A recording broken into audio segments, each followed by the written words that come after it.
y'all better be getting hype in this chat. I'm just saying. Let's go!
Alright guys, you know what this song means. Get your snacks, get your drinks, and get ready, because after this song, we are starting.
What's up, everybody?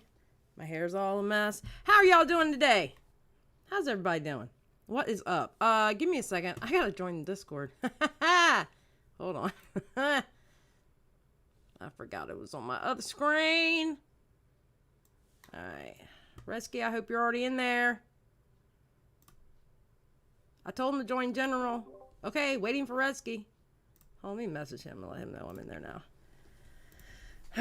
I'm in there now because I need to give him an update on what's going on. So as soon as he joins, we will have our talk. So how are y'all doing today? I had an eventful day. I woke up and had to choose violence. It's crazy. Give us Pumpkin? No, I don't even know where Pumpkin is, dude. She's gallivanting around.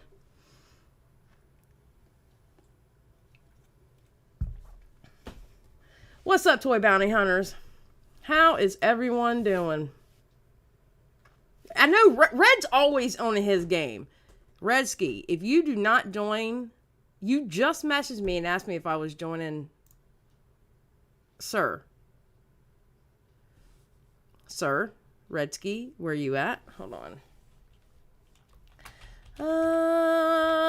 Somebody tell Redski get in here. I'm gonna whoop his butt. Redski, get in general.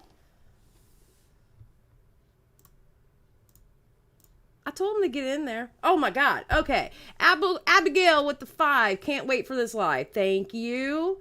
Nikki May, welcome to the Just Saying Squad. I appreciate it. Amber Chick, I choose violence every day, ma'am. I know that. You're one of my problematic mods. Just saying. Alright, so until Redski joins. Well, we're gonna go over the Redski video on Repzilla. And, I don't know how many of you were on Twitter, but there was a little skirmish under my tweet that came out earlier, about the live. And, yeah, I had a little skirmish with, Repzilla under that. Is that Redski? Yo, I'm up here. What's up? Okay, what's up? How you doing? Oh, today was something. Hold on, let me turn you up a little bit. Oh, am I that quiet? Yeah, you're a little quiet. No, you're up all the way. I got you at 100%. Damn. Okay, hold on. Dude. You gonna share your screen? Oh, yeah. Hold on. One thing at a time. Keep a follow along, so gosh. You know what? I will fight you right here, right now in front of everybody. Whoa. Okay, Redski. So, alright. So, I noticed on Toy Bounty Hunters. I need a cigarette for this. I noticed on Toy Bounty Hunters that you noticed that Repzilla joined the Discord. And the Discord I'm talking about, yeah, you did. The Discord I have is for creators that, I don't mind if they jump on the stream with me and stuff like that. It's basically like my Discord server.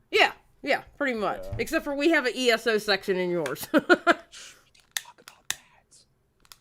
Why? We're fucking nerds. Who cares? I'm kidding.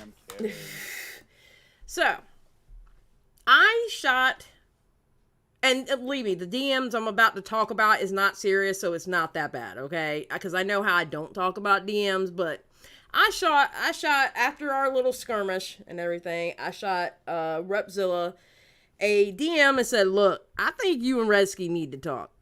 And he went on about some stuff, and I was like, well, he said this publicly out on Twitter, so I'll go ahead and say this part. He said something about, well, he got the stalker stuff wrong, stuff like that. I was like, dude, he cleared that up the first 5 minutes of his video. Now, the RSN stuff, you and Redski obviously need to have a conversation about that. Okay? Mm-hmm. Obviously, you two need to have a conversation. So, I told him to join the Discord, and what's up, Mr. Sin? And okay, Bella, calling us nerds, anyway, and I told him, I said, you are more than welcome to jump up on the live, if you want to. You will not get dogpiled. I don't play that shit. Yeah, Xylie's pretty fair. Yeah. And I told him, I said, or y'all need to talk privately, and I'll be there to mediate, and you will not get dogpiled.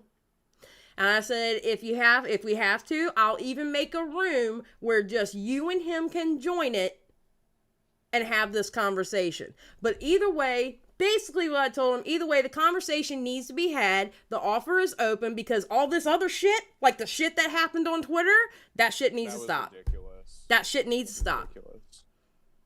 Yeah. Because here's my thing. Going under my post was a little bit too passive aggressive for me. I think that, listen, you obviously weren't blocked. So he could have very well went at Redski or at Alex Red, which is your Twitter handle. Mm-hmm. Why did you say X, Y, and Z? He could have very well done that. But doing it under my tweet, it's like, you're literally involving me, dude. He tried roping a lot of people into it. Like, you saw so many other people joined in on the conversation because of that. And then it kind of turned into a mess. Like, my notifications were getting swamped. I'm like, what the fuck is going on? Yeah, and come to find out, like, I'm replying to conversations he having, but I thought he was saying it to me when he was really saying it to somebody else. I know, And it was a melee. Confusing. It was an absolute melee, yes. It was crazy. But I told him the offer is open and that I was going to bring it to you. And whether you want to talk to him, I still think a conversation still needs to be had between you two. All right. I told him, if you agree to even a private conversation, I will make that room where just me, you, and him can have that conversation. Because the thing is, I don't think Repzilla wants it publicly. But here is my thing, Repzilla, and I'm looking right in the camera. Why did you tweet about that shit live, like, publicly? Like, here's the thing. It's pussy shit to tweet, like, all that shit that you said live, like, publicly and stuff like that. And then just say, oh, I want to go private. Like, come on. Like, I gotta say it how it is. It's pussy shit. Well, okay. All right, here's my thing.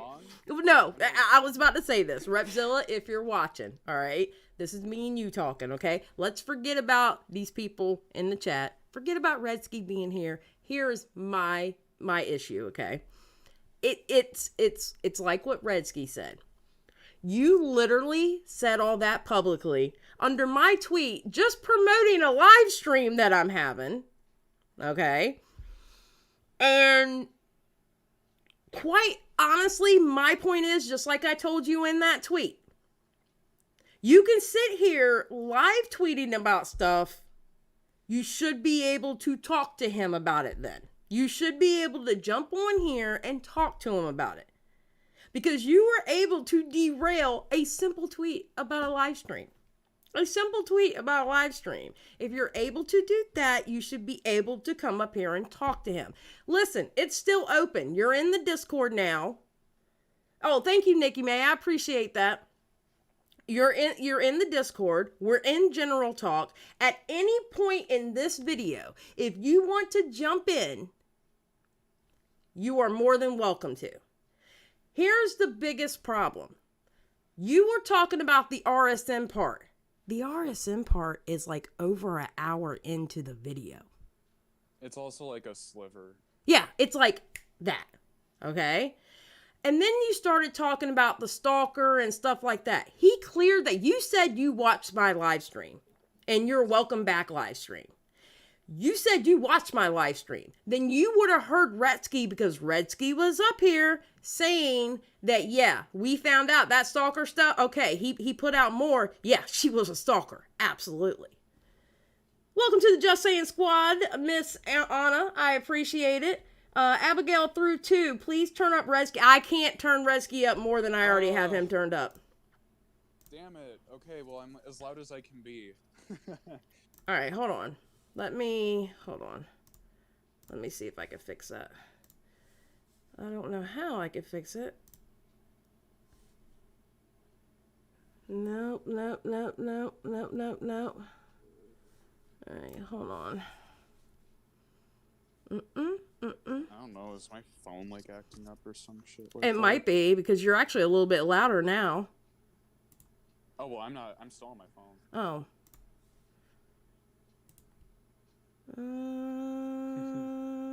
No, you're as loud as you can be. Okay, well, we're gonna just have to go with it, I guess. Chat, can you hear me? Chat, do you hear him? I'm also kind of shouting, but you know. Hey, Xylie, chat is informing me. Yeah, I saw it, Cindy. Thank you. All right, do y'all hear him now? Hello. Okay, they're saying hardly. Do you think maybe you need to jump on your computer? You know what? I'm just gonna hook up my blue snowball. Okay, he's gonna hook up his computer. I mean, his mic. Instead, I'll be back. Okay, I'm gonna give my little spiel and then come back. All right. He's gonna hook up his microphone. Okay. So anyway, at any point during this live stream, Repzilla, if you want to jump in and talk to Redski about a particular point, you are 100% invited to. And I promise, I won't let him get disrespectful with you. And I won't be disrespectful to you. The only thing I ask is for you not to get disrespectful. And then that's it. We're good. I'm just saying. Hello?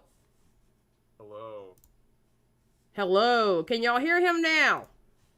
Can you hear me is the question. Yeah, I can hear you, but you sound a little far away. But I can hear you. Can you hear me now? Mm-hmm. There we go. That's what I like to hear. Taylor, I don't know what's going on if you can't hear him. What the fuck? This is insane. Xylie, maybe it's your thing. Okay, maybe. Hold on. Oh, wait. Wait a minute. All right, now speak. Hello? Can y'all hear him now?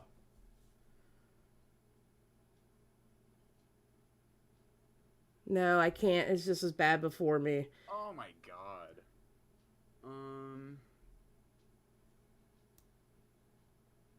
All right, how about now? Say something now.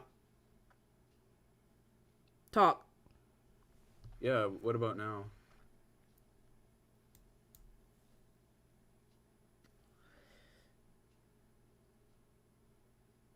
Xylie. Yeah, I can hear you, but... Okay, you were just silent. I'm like, oh shit, did something go wrong? This is crazy. This worked like last time. Yeah, I know. This worked perfectly last time. Oh, Skip said yes. That's better. Better. Better. Oh, better? Okay, we're good. Okay, because you know there's a delay. Okay, we're better. All right, we're good. Okay. All right, so the invite is to you. If you want to talk to him privately, we can do that. I don't know. My whole thing is like, Steve and I offered him that opportunity months ago, and he kind of chimped out of that one, so I don't see the reason. Like, come on, like, you wait this long to talk shit out privately? Like, I don't know. Well, either way, like I said, this shit's got to stop, all right? Because I don't have the patience for the shit that happened today. I really don't. Well, he should never have done that under your fucking tweet. That was so stupid. Yeah, I agree. I agree, but I just think I don't know what happened, but it's got to stop. Y'all got to talk about this shit because it's getting ridiculous. It's getting dumb at this point. Yep. It's getting real dumb. All right, so let's start this video. Oh, no, let me go ahead and set my settings. We're going to put this at 1.25. Yeah, it's probably better. It's like 2 fucking hours. Yeah, I know. This video was kind of long. All right, let's go. Hey, I'd like to open up this video by addressing some of the comments I've been seeing in regards to my last Repzilla video. Yeah, and I want to say that I'm sorry. Fuck. For absolutely nothing! Say what? I can't hear. I don't know why you can't hear. I'm sharing it. That's really weird. I'm gonna exit out. Now he can't hear. This is great. See if you can do it again. All right. All right, let me put it on normal just for that beginning. All right. Hey, I'd like to open up this video by addressing some of the I ain't comments hearing I've been seeing. You can hear it now? I ain't hearing it. I don't know why I'm sharing it. Yeah, I don't know. I right, exited out and I joined again, but... All right, let me stop the screen. All right, stop streaming, and then I don't care about whether you think let me try it again. All right, try that. It might be Discord, too, because Crow's having an issue with that. Oh, really? Yeah, Discord's probably fucking up. Mm-hmm. Yes, and this intro was amazing. Seeing in regards to my last Repzilla video. Yeah, I can't and I hear, want but to say know that I'm exactly sorry. what I'm saying in it, so it doesn't really matter. Okay. For I spent, absolutely like, 2 months listening nothing. to myself.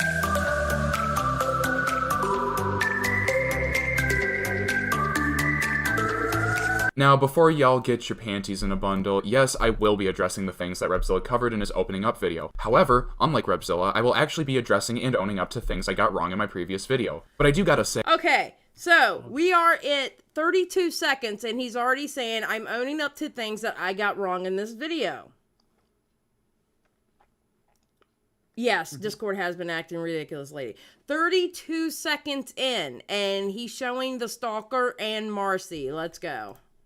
This is really what he spent 3 months working on? And before anyone says it was because he was waiting for a copy of the police report, he would have only had to wait a few business days to receive it considering he was the one who filed it. Anyways, remember how he said in October that he was working on a video to address everything? Did you get a chance to watch the Redski video that he made on you? Yes, I have watched the Redski video. What are your thoughts? I've been working on a response for about a month. Yeah, he did a pretty good job of making sure he didn't do that. So without further ado, let's get this shit show on the road. Okay, so we are 1:11 in, and this is where he is bringing up the stalker, all right? Repzilla, you went from talking about RSN to talking about how he got the stalker situation wrong. And I told you he fixed it. I know you're watching. This is where he fixed it. Jingo for $2. Love you and Redski. Thank you, Jingo. I appreciate it. Hey, Jingo J. Shout out to Jingo J. All right, so let's go. This is where he fixed his remark about the stalker, or his talking point. I think it's best to start this video off by addressing the obvious and the only thing of substance that came from his video, Repzilla's stalker. In my first video about Repzilla, I made it a point that I didn't buy his story about this stalker, and that he blamed the incident on a random fan of his from Canada. I made these conclusions based on the information that was publicly available at the time, and the fact that Repzilla was making said claims while refusing to provide more context. I know that Repzilla said in a recent stream that the information regarding the police report was already publicly available. Dude, if I had to find that information on you, I would need to have your docs, something I don't have, and frankly I don't want to have. However, Repzilla did provide these receipts in his video that showed that he indeed had an internet stalker, and it seems that that stalker was indeed the girl from Canada. Another bit of information that I got wrong and wanted to clear up in this segment is when I said that Repzilla lived in Tennessee at the time of the stalking situation. I came to that conclusion for a couple of reasons. For one, the girl said that he lived in Tennessee during her interview with Marcy, and while that alone I took with a grain of salt, Repzilla's Bandcamp profile also listed Chattanooga, Tennessee as his location, and the same was done in his location on his Twitter bio back in 2018 according to the Wayback Machine. So to clear up that debacle, as Repzilla stated, he lived in Georgia at the time of the stalking incident. So to summarize, yes, there was a stalker, and had Repzilla given the details he did sooner, none of this would have been a problem. The one thing that did confuse me in this segment was the police report he showed. While it did show he filed a police report for online harassment, there isn't anything that links it directly to the girl, more so it's just circumstantial. Now I know some of you are thinking, but Redski, he got a police report and he's finally coming forward about his stalker. You should be giving him the benefit of the doubt. And yes, while I could offer him that, there's other times later in his video where he tells the truth, but then hides unnecessary lies and misrepresented information behind those truths. I just find it unnecessary for there to be that police report, considering I found the messages he showed between him and that girl to be much more damning. Regardless, I am glad he finally came forward and cleared up this situation. Now that that's out of the way, let's get on to talking about... Okay, so with that stalker part, I can tell you that Redski and I spent hours going over Repzilla's video. It was like 4 or 5 hours on this part alone. On the Marcy part alone. On the Marcy part. It was a 14-minute... To be fair, the Marcy stuff was like 60% of the fucking video. But oh my god, Xylie, we were up and I was just like, oh, wait, stop there. And you're like, fuck.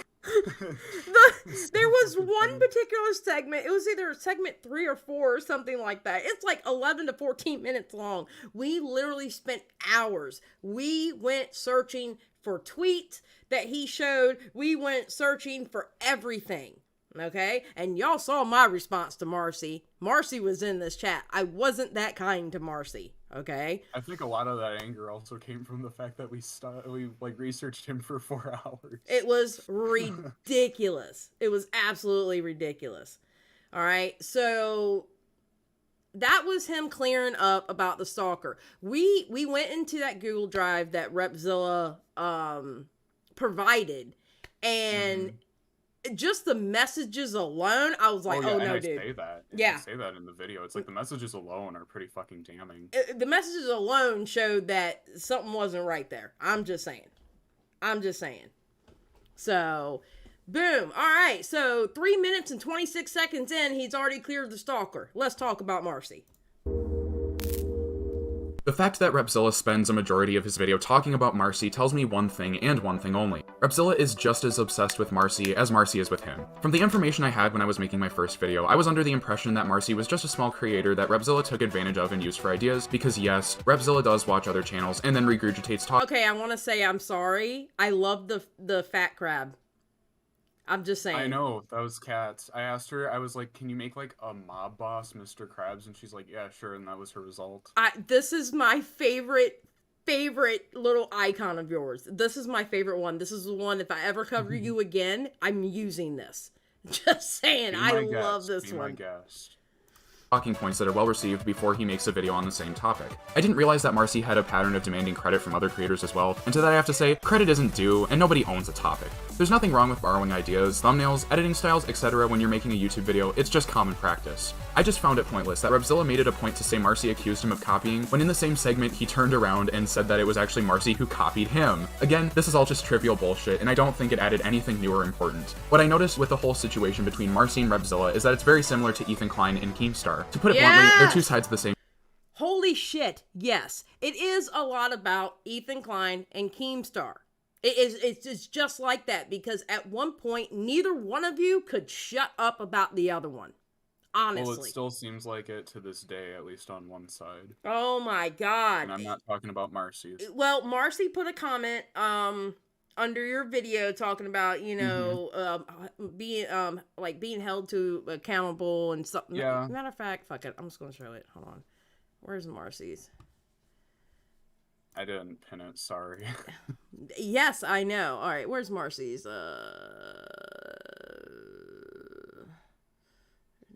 Because I know he's around here somewhere. He was one of the first comments, that's all I remember. Okay. I should have took a screenshot of it. Okay, here it is. Thank you for holding me accountable for my actions and clarifying things that needed to be. I have a bit of different perspective now, and now I'm on the outside of it, but accountability helps one grow going forward. Once again, thank you. And I hope he holds true to that, and if it's true, then good on you, Marcy. Good on you. You know? Good on you, dude. That was the whole point of it, and that was the whole point of me saying everything I said to you that night. God damn. I mean, I might have never forget that night. Well, okay, I might have been a little rough. You know, sometimes it comes out a little bit more. That's just the Xylie way, though. It's just the Xylie way. Exactly. I come off a little bit more aggressive than I need to be, but it's just my personality. I've been like this since birth. You know, just saying. All right, so let's go. Same coin, and more similar than they realize. Both Marcy and Repzilla accused each other of copying, and they need to get past it at this point. Yes. Marcy, I understand that Repzilla promised you he would help you with your channel and that you two would rise up together, which you took to heart, only for him to leave you behind. Having that happen hurts, and I can understand why you're upset about it. Repzilla was an absolute piece of shit for doing that. However, I think all those ill feelings should be left in the past now. Now let's get to the real critique. Remember what I said earlier about Repzilla misrepresenting information and telling unnecessary. Well, shit. Skip said, pretty sure I saw Marcy in the chat earlier. He still seems pretty interested in Oh, dear God. Oh, dear God. Stop the insanity. Just walk away and just walk away from each other. Okay? Just go on your two sides of the internet and just say, fuck it. Fuck it. Leave each other alone. It's not worth it at this point. Dear God. Lies while also telling the truth? Well, he does that a lot. Wait, what'd you say? Nothing will get accomplished. Nothing will get accomplished. It's just going to be one of those things. It's like, oh my God, shut up already. The Marcy bit. One of the biggest issues I had with this segment is how Repzilla makes the situation with him and Marcy out to be a much bigger deal than it actually was. One of the funniest ones is how he claimed Marcy manipulated him into sending photos for a potential thumbnail Marcy was making. I can't believe I'm even having to cover this situation again, but Repzilla just tried so hard at playing the victim here that I need to make this worth my time and laugh a little. Marcy messaged Repzilla saying he was looking for photos of him to use in a thumbnail, to which Repzilla unquestioningly sent 3 of them for him to use. After making the thumbnail, Marcy showed it to Repzilla for feedback, and Repzilla said it looked good to him. However, Marcy decided to use a different thumbnail for the same video later down the line. Just to note, a lot of creators do change their thumbnails of their videos. Repzilla claimed that Marcy manipulated him because he didn't use the photo in his thumbnail for that specific video, but instead used it in a thumbnail for a video that was critical of him. I can't even come to understand the mental gymnastics Repzilla had to use to come to a conclusion like that, because he was the one who made the choice to send those photos to Marcy. More than one, might I add. Furthermore, if he was unsure or uneasy about photos of him being used in a certain way, he should have asked more questions about the video instead of blindly handing them over. What also doesn't make sense is that even if Repzilla didn't send Marcy the pictures, Marcy could have still found the image he used, as it's posted on Repzilla's public Instagram page. I found the picture I used on Google. I'm just saying. That's where I found the picture. And guess what? I found the same picture Marcy used on Google too. Just saying. Just throwing that out there. Just throwing that out there. The situation was so stupid. It's ridiculous. And there's a lot of times in this video where I point out how he falls back on doxing He's like, oh, I was doxxed or whatever, but it's like stuff you can easily find when you search his name. Yeah. So. Yeah.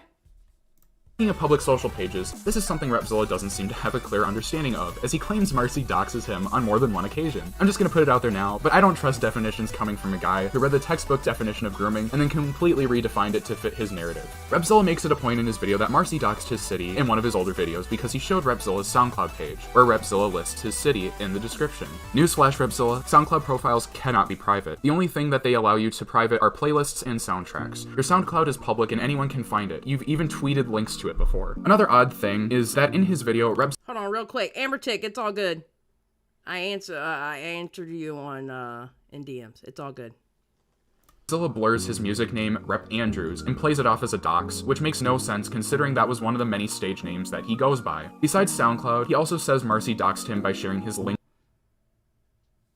in a Twitter thread. Again, Marcy, I gotta say, it's Why is it obsessive to go to a thread about Repzilla and randomly link one of his socials, but LinkedIn profiles are not private, and anything you put on them is public for anyone to see. Yes, what Marcy did here was weird, but it isn't doxing my guy. Okay, so that was part of the 4 hours that we spent, all right? Yep.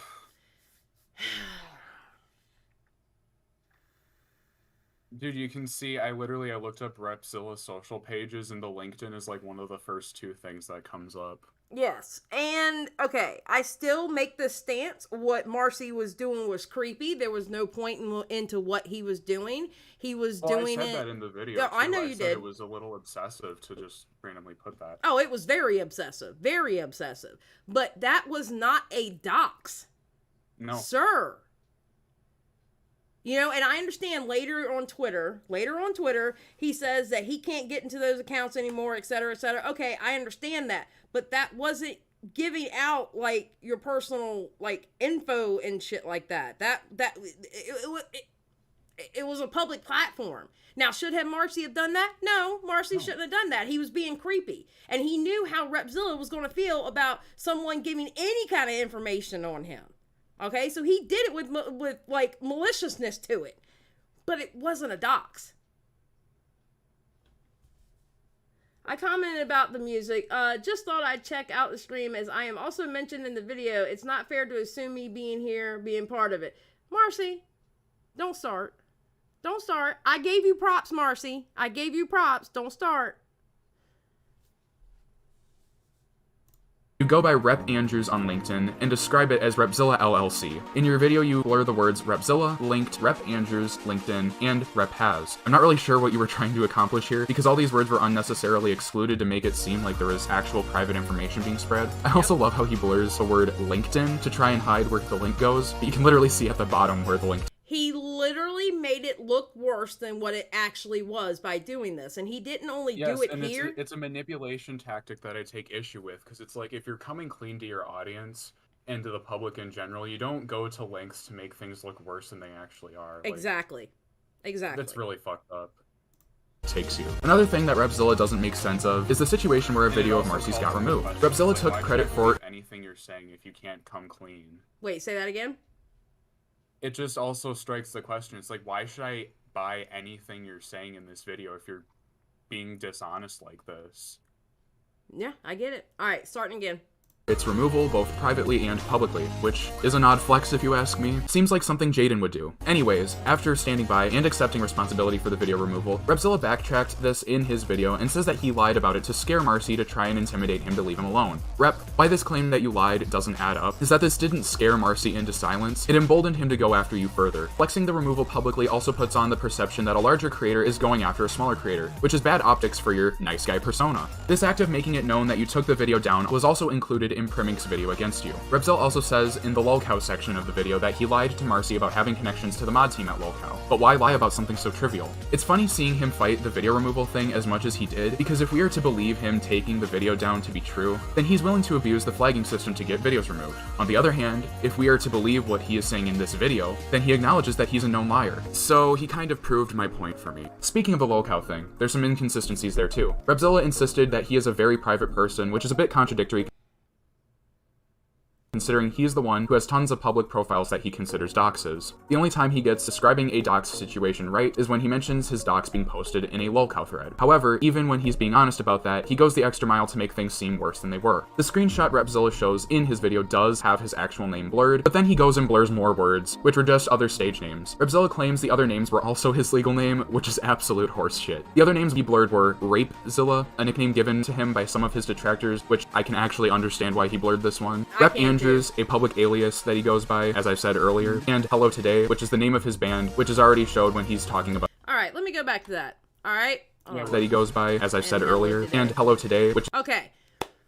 Again, this is making it look worse than what it actually was. Right here was his real name. The rest of it... It was his first and last name. Yeah, it was his first and last name, which should absolutely not be up there. Absolutely should not be up there. That's wrong. But the other stuff, I can understand the whole Repzilla thing, because that's too far, okay? But Rep Andrews was a stage name you went by. Hello Today was your band. These are not He shows the doxes. Facebook later in the video. Yes, in the actual video, he shows the actual face. In his video, he shows the Facebook with the name Hello Today. So why did he mark it out like it's a dox? Explain that to me. Make it make sense. Explain it. I don't understand. All right, so let's keep going. Which is the name of his band, which is already showed when he's talking about his SoundCloud. Repzilla says that Marcy blurred his real name in the video, which isn't entirely true actually. Marcy shows the lolcow screenshots a total of 5 times and blurs the name that shows Repzilla's real first and last name. However, the second time he showed the screenshots, it wasn't blurred. I'm going to chalk it up to And we found that out that night, but like you said in this video, he showed it a total of 5 times, and we found out the second one, he didn't blur it, but then in the other ones he did. So. And I actually, dude, I reached out to Marcy that same day, and I'm like, dude, there's like his first and last names in this video. Like, you should probably either take it off or blur it. Right. And so he did that. Exactly. I could have just sat there and said, oh, I'll just leave it be. Yeah. Yeah, but when me and you were discussing, I was like, ooh, you better message Marcy, because I don't think he meant to do that. Mm-hmm. So... considering all the other times he showed it, the name was blurred. But after watching Repzilla's video, I actually went back to the video he referenced, which is titled An Open Letter to Repzilla. And after noticing his real name was unblurred in one of the sections, I reached out to Marcy and told him to blur that part of the video. It's just strange. What? What'd you say? Those were my DMs with Marcy when I told him. Yeah. How Repzilla got upset that the other names weren't blurred. He then goes on to say that it was a malicious doxing, which, once again, is false and makes no sense. Repzilla did actually tweet out the images of the lolcow thread, calling them fake, which ended up bringing more attention to it. All I've got to say to that is, Repzilla, have you not heard of the— Okay, I want y'all to notice something. Alright, hold on. them fake, which ended up bringing more attention to it. All I've got to say to that is— Okay, you notice right here? He didn't blur any of that. Why wouldn't it? I mean, dude, you literally kept, when you tweeted that, you literally kept your real shit up there. You could have at least, like, edited your real name off of there. You know what I'm saying? I mean, come on, dude. He said it was fake. He tweeted it saying it was fake, and I point that out in the video, and I'm just like, it's still a Streisand effect thing. It's like, he probably was tweeting it thinking it was going to be like, oh, people will know it's fake and they won't pay attention. But it's like, people are going to see that and try and weaponize that against you regardless. Right. Whether you say it's fake or not. Absolutely. Oh my God. Repzilla, have you not heard of the Streisand effect? Before I move on to the next segment, since we're fresh off the topic of removing videos and misinformation, I think it's time to take a look at the flag history that Repzilla included in his Google Drive. First off, I really want to know what was in that Repzilla flagging. Oh, and by the way, the first 3 videos, the diss track, the Scamzilla, and then the other one, those were from Playmate Tessie, I found out. I don't even know who who is Playmate Tessie? Dude, she was that troll. Remember when people would make the videos where they were like, oh, this girl is, like, making fun of cancer patients? No, I don't remember. And there was the clip of that girl. Oh my God, I'm so surprised. Yeah, so basically she's, like, a known internet troll. She, like, went on Dr. Phil and shit. Like, she wasn't to be taken seriously, and apparently Repzilla like flagged her shit because it's in his fucking flag history. Emmy has a question for you. Redski, how long did that take time-wise? I think your video. How long did your video take Video time-wise? entirely? Well, I'm gonna factor in, like, in terms of, like, editing, voiceover, like, clipping together and all that stuff. That took me about, like, a good, like, month and a half to 2 months, I'll say. Yeah. And then if you factor in the research, a year. No, I'm just kidding. No. It felt like a year. Well, believe me, that night will never be forgotten. And then because I'm gonna hold it against. I'm gonna hold it against you the rest of my life. I promise. But at the same time, you found out shit that I didn't even know. So you like did even more research. It was crazy, dude. It was crazy. Yeah. Nuts. All right, let's keep going. A diss track that got it removed from YouTube, because that would have been really funny to hear. Aside from that, it's not a surprise that almost every single video on this list is one that has been critical of Repzilla. However, there are a couple that catch my eye in particular. Repzilla flagged Marcy's Speaking of Repzilla video, the same one with the picture he sent, and flagged it for having a misleading thumbnail. This is what he considers misleading. Something tells me he only flagged this video because— But he gave him the picture, though! He gave him the picture. Like, I think the other focal point is it's like he acted offended when Marcy used it for a different video. It's like, if you had questions, just like ask before you send people stuff. Yeah, man. Ask them. And once you give them the picture, I mean, they can use that picture. I mean, first of all, they can, like I said, I Googled his picture on Google. And I mean, it was there, yeah. But... I mean, it was there. I think it's just even more significant that he sent him the picture, though. Yeah, no, absolutely. I 100% agree. And if you sent him the picture, I mean, he can use that picture for whatever the hell he wants to. You know what I mean? Mm-hmm. Like, you're not obligated to, like, keep it to one specific video. Because, like I say in the video, it's like, people change their thumbnail ideas all the time. Yeah. Yeah, they do. It's just normal. Absolutely. Because he was unhappy that Marcy used the image I mentioned earlier. This literally proves my point. Repzilla abused the flagging system to try and get videos on him removed. Another video that stands out, which Repzilla flags for bullying, is a stream from Crows of Judgment. I'll be covering the specifics of this situation later in the video, but to give a teaser, it's a stream about an alleged child predator who was in Repzilla's Discord server. The last video that stood out and serves as a great transition into my next part is his flagging of Primink's video on the Rewired Soul.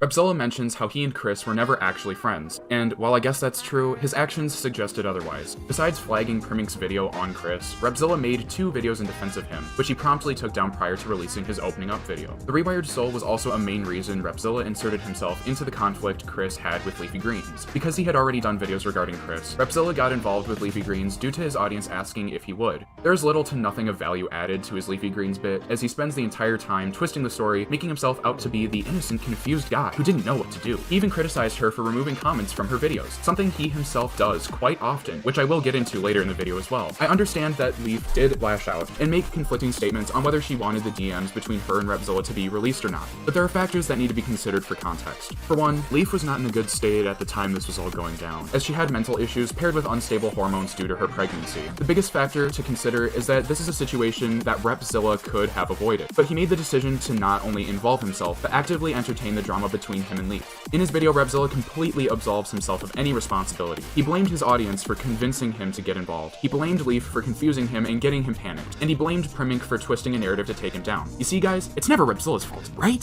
While I could leave the Leaf segment at that, I'm gonna take the time to extend the video to show you Repzilla's true colors and what lengths he's willing to go to when a situation isn't working. I think that's part of Repzilla's issue. I think Repzilla panders too much to his audience. I'd say he's become a full-blown slave to his audience, unfortunately. And yeah, I've said that before. He's a slave to his audience. Listen. Never your audience may suggest you cover things. That doesn't mean you have to cover them. But he entertains this in DMs with people too. Like, we'll explore that later in the video, like with the Asman situation. Like, he didn't have to cover it, but he definitely gave the girls false hope when they sent him the thread. Abdent says, what if Primink comes back and never addresses Rep? How mad you think old Reppy would get? All right, Advent, technically, Primick was supposed to be in this video. Yeah. And what happened with Primick?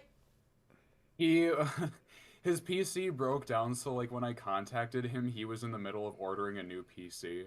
Yeah. And, like, now he's in the middle of building it, but, you know, the stupid chips and everything made it take a little longer. Yep. But, yeah, he was supposed to be in this video. Exactly. Primick was supposed to be in here. He was supposed to be in this video. He's already seen it. Oh, did he? Did he watch it before everybody else? A couple hours ago, he hit me up and he said he just saw it, so... What did he say about it? I didn't really ask him because I was busy with the fucking Twitter shit. Oh, yeah. You were too busy fighting. Yeah. I actually sent him the thread, so he knows about that, too. Oh, God. Primick sees me being an ass. Awesome. Nah, he sees Repzilla being an ass. He sees you being a savage. Oh, all right. Let's go. In his favor. Repzilla wants you to believe in his video that he just reached out to other creators in regards to the situation with Leafy Greens, while at the same time flashing over chat logs where he was pushing out Leaf's personal information and story of her sexual assault out to other creators. He takes no responsibility at all for the stuff he sent to these creators, instead chalking it up to the... Wait a minute. I just realized I'm not on camera. Hi, I'm back. I just realized I wasn't on camera. I forgot. My camera messed up on my member stream yesterday and I cut it off. Okay. Hi. Damn, this whole time y'all couldn't tell me I wasn't on camera. Y'all tell me when my voice fucks up. You see how my chat does me? Oh, they do you dirty sometimes. They do. My chat, let me tell you something. My viewers are so mean to me. It is amazing. I'm still on YouTube because my mods are the worst to me. They are the meanest people to me. I swear to God. Aw, Xylie. Skip's like, we were looking at the receipts. Should we get back to the video? All right, let's go. stuff that other anonymous people sent him, and that he just copied and pasted what they sent. While this on its own is lazy and irresponsible, I have DMs between him and one of the creators that he never shows, and what is said proves that Repzilla did indeed look at what he was sending out. Bro. Alright, hold on. GG Evans, thank you for $2. GG Evan, I love GG Evan, dude. Well, apparently... he's from the Crow side of the internet. Oh, he's from the Crow side. GG Evans, thank you for the $2. Repzilla is a cavalcade of car... Lord have mercy. Yep, he's from Crows. He's from Crows. Yeah, that's a typical super chat from GG. All right, let's go. She's bigger in this than we thought. Master manipulator. And the link that he sends leads to an article written by Leaf herself giving... The DMs that I'm showing right now are between him and RSN. Okay, so these are the DMs from him and RSN. Yes. Are these the same fucking DMs he was talking about on Twitter? I don't think so. No. Because he was talking about, like, the whole Amber situation. This is in regards to Leafy Greens because he tried to get RSN to make a hit piece on her. Well, he did that with several people because didn't he? Oh, God, he sent it to that one chick. Life of a Free Spirit? Yes. Yeah. Yes. Well, she went over that on a live stream a couple months ago, I think. Right. All right. What did Dasha say? I do think Marcy just stopped stalking every move Repzilla. He incurred more goodwill to the public, but he does come off as obsessive and creepy, which is unfortunate. Yeah, Dash X, I think that's a pretty fair take, actually. Mm-hmm. Dash X. I keep saying, I want to say Dosh. Dosh. Skip says holding people accountable can go way left real quick. Yep. Mm-hmm. Bruh, I didn't want to pop off on Xylie stream. Zombie, what are you doing? Uh-oh, Zombie Fox is another pretty based super chat. Hey, Zombie Fox has been coming into my lives more frequently. I like Zombie Fox. Zombie Fox is pretty cool. Zombie Fox is a good guy. Yeah, Zombie Fox is pretty cool. All right, let's go. Her experience about a sexually abusive partner. I am a myth maker. I make myths of men. My journals and essays and mental spaces are filled with... Okay, now I'm gonna, for time's sake, I'm gonna pass this part. You can skip over it, but like I include it because I'm just showing, it's like this is what Repzilla found and was like weaponizing against Leaf. Okay. Alright, hold on. I'm just trying to... Alright. There we go. It's always in me, I just haven't fully trusted her before this. She wants to protect me, she wants to see my own strength and light and power. She's ready for me. It's time to let her in. Repzilla then goes on to say, extremely dangerous. And then he links a clip from a PBS segment where they do talk about Leaf's rape situation. I can't play the clip due to copyright, but I will leave a link in the description for those who are interested. Mm-hmm. It's like one of the first sources too, because I alphabetized everything. Okay. She has set herself up to be completely invisible, so watch yourself. She knows what she is doing. Emily Eveland, aka Leafy Greens, and I'm just gonna blur the rest of it because it's just her work in publishing, like history of where she's been and stuff. There has never been any evidence of a rape. And then he links an article, which we're gonna take a look at here real quick.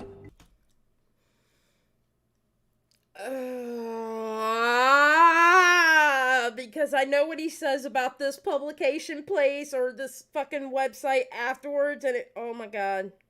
Did feminist writer Emily Eveland lie about... He talked about that publication before, like a year before the Leafy Greens stuff. About how, like, bad they are? Yeah, I know, he, like, goes over and he's like, yeah, Brittany Venti sent me, like, stuff about this guy, and he, like, looks at some of the websites and he's like, wow, like, this guy's really misogynistic and stuff. So this guy is really misogynistic. Don't like the website. I have clips in this video of him saying that, so we can probably skip to that. Yeah, but yet he turns around and uses it against Leafy. Mm-hmm. Well, because you sense. see, she was going after him, so she's just fair game. Oh my god. Beating up her rapist. And Exo Jane is not a allegation is something that I guess he's allowed to do. I don't know. That seems kind of hypocritical considering he's like believe all women or whatever. Yeah. Publication known for its hard-hitting journalism. Still, one hopes that the article's posted to believing that Great Becky's complete incredulity before John took advantage of the condom behind. He had the temerity to... I'm gonna pass this, because we already know he's fucking gross. Literally, in the about section of the website, it says women and homosexuals are not allowed. Or strongly discouraged to come to this website, that's what they say. Oh dear god. Yeah, no, this is what he sources. And that's what he sourced? Murder article. Murder article. That's all I gotta say. Mm-hmm. And he like his excuse was he was like, oh well, I just copied and pasted the stuff that was sent to me. Yeah, I saw in his Google Doc what was sent to him, which he copied and pasted. Mm-hmm. There is no evidence of a rape was something he specifically sent to RSN, like out of his own volition. That's not something that was sent to him. Right. So he I know he took a look at what was in that article. All right. Person who, after being raped, committed the series of acts in the order and manner it happened, but it didn't. That is a big yikes. The about section of the website is also very, interesting to say the least. I'm not gonna read it out just for the sake of time. Return of Kings, the blog for heterosexual masculine men. Okay, first of all, men, if you have to say out loud you're masculine, you're probably not. Just saying. It's meant for a small but vocal collective of men in America today who believe men should be masculine and women should be feminine. That's to you.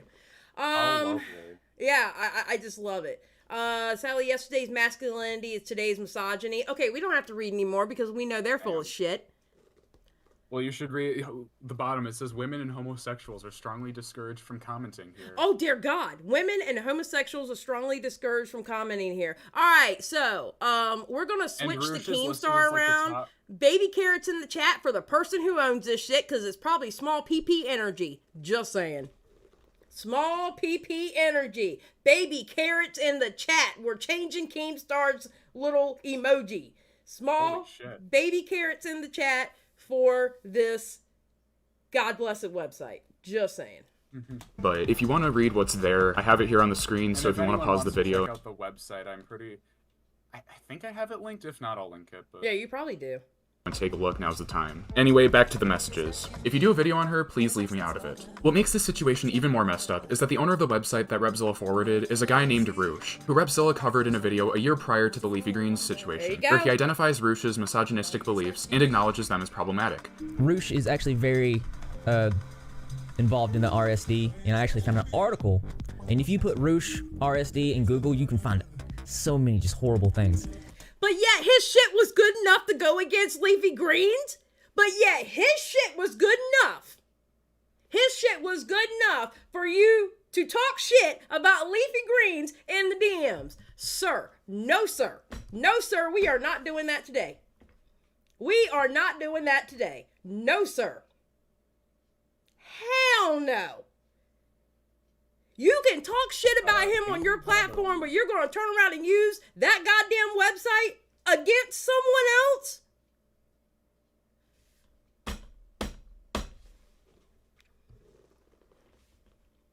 No, sir. Not today, sir. Not today. Mm-mm. Not tomorrow, not tomorrow, week, not next week, not year. next year. None of it. No. Not today, Satan. Not today. Mm-mm. Here's one about how to avoid a false rape accusation, where he says, she fucks you not because you're a good man who matches her reasoned compatibility criteria, but because you made her, yeah, with a cock, yes. That is not teaching young and impressionable audiences a good thing. But yet you used it as a way to tell somebody in the DMs about leafy greens. Sir, that is called hypocritical.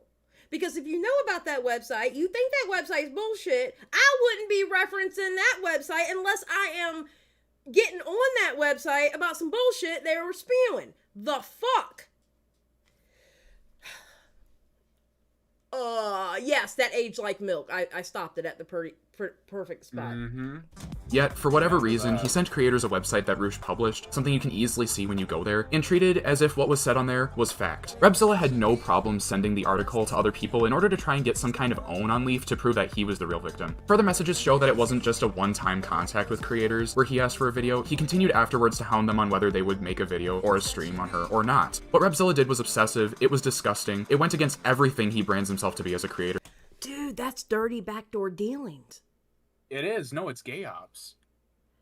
That's what it is. That is dirty backdoor dealings. Oh my god. And worst of all, he put himself in that situation and continued to drag it out because he couldn't accept that what he did was objectively wrong. Coco, I don't know what problem you have with the audio because I think everybody else hears me.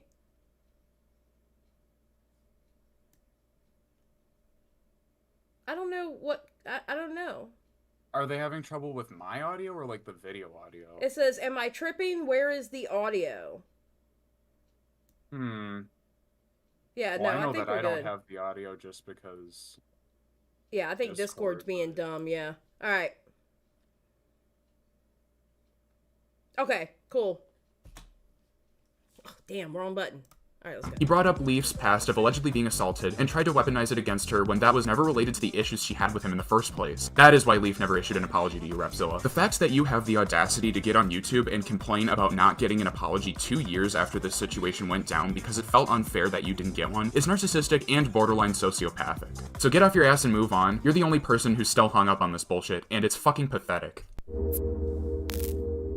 Oh, alright, I think I've been a bit too heated, so let's go over something I can use as a cooldown. In this part of his video, Repzilla basically goes over something he already disproved years ago, that the racist tweets on his account were not made by him. He completely missed the criticism that both Primink and I were giving him in our videos. Repzilla was being criticized on how he handled the situation when he was being called out, not that Abigail sent 2. He uses rain and does this stuff. Shame. he made the tweets. Yeah. I said in my last video, This is the guy who champions victims, everybody. I just think, okay, this is what, I don't know, maybe call me naive, I don't know. I just think with certain situations, it seems like to me Repzilla takes it personal, and then once he takes it personal, he doesn't do the right thing. You know what I mean? Like, Has he ever done the right thing? I mean, I think he has in some cases. You know, like with the Davi Vandy, I think he did good work but there. That's a situation where it's like, it's impossible to do the wrong thing. Yeah, I guess so. Like the Mini Lad situation, that's how I found his channel. I thought he did good work on the Mini Lad situation. Right. That's another situation that was objectively, like, nobody could have gotten that wrong.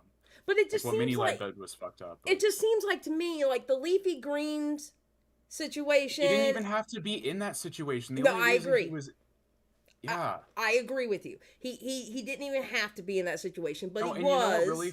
You know what got really fucked up is the fact in that opening up video, he like fixated on the fact that she didn't give him an apology, but she gave Rewired Soul and Primink an apology.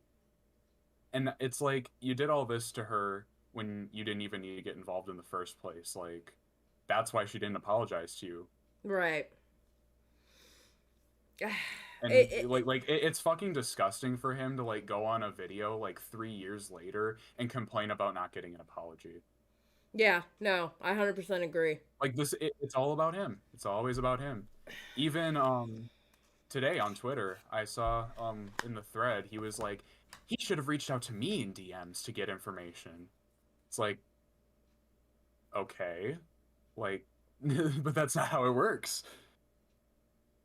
You know. I haven't reached out to him, and I've done videos. Well, the other on thing is, I saw the before. fucking DMs with him and Primink, where Primink tried asking him for the same information, and Repzilla wasted his time by pussyfooting around the topic. All right, Latchkey Got Boy gave 10. If he didn't use his own mental or family tragedies as a reason for not being 100% on his game, then he shouldn't attack a woman who has no filter about her own mental struggles, and she's pregnant. That's Yeah, because she was pregnant at the time, and Yeah. I do think it's fair to note that, you know, personal experience with family members who've been pregnant, they do tend to be very moody and very emotional. Well, they got a lot of things going on. They have a whole ass other human being in Yep. their body growing. So, I mean, just saying, you know, and also with a lot of women, if they have like certain mental issues and they take medication, sometimes they have to come off those medications while they're pregnant. Some of those medications they can't take while they're pregnant. So I mean, it it could puts have their been mind out of balance. Exactly. So I mean, that's a good point. Oh, and then remember for 2 months. Well, she had been at the time. That's true. Thank you. No. And Yeah, he was aware of Amber this. Chick knows. I'm just gonna note he was aware of this because he did that interview with her. But I will reiterate for Rep and all the brainlets who suck up to him. You said the tweets were fake while you were simultaneously deleting them. Also, it was kind of strange how you lied about your age when the posts were being made for no particular reason. Just another example of Repzilla going out of his way to lie. Repzilla complained that Primink didn't have the full story when he made his video. However, in the same chat logs Repzilla included in his Google Drive, it shows that Primink gave him the opportunity to defend himself and give his side. Instead, Repzilla pulls a "trust me bro" and never provides any evidence that could help his case, which left Primink to go off of what was publicly available. Repzilla also claimed that Primink asked for proof of his docs. He asked me to show him proof of my docs, to which I told him I was uncomfortable doing. Which is extremely bad faith. You can see in the messages that Primink was asking for proof that Marcy doxed Repzilla. He was not asking to see his docs like Repzilla makes it out to be in the video. He also went at Primink for saying the Rewired Soul was a bad guy for promoting BetterHelp, while saying YouTube therapist Katie Morton was a better alternative. This clip was misrepresented, as the full context is that Primink criticized Chris for promoting BetterHelp while admittedly not knowing much about it. It's free YouTube videos from actual licensed doctors when you can pay $100 to learn from a guy who has no schooling whatsoever. Sounds like a bargain if you ask me. Also, while all of YouTube were making videos highlighting BetterHelp and their questionable practices, BetterHelp is a service that lets you talk to therapists online. It got in trouble because it came to light that they didn't have a good system of verifying their therapists. So you could have been talking to some random guy from Idaho instead of a therapist. Therapists live in Idaho. I don't know why I said that.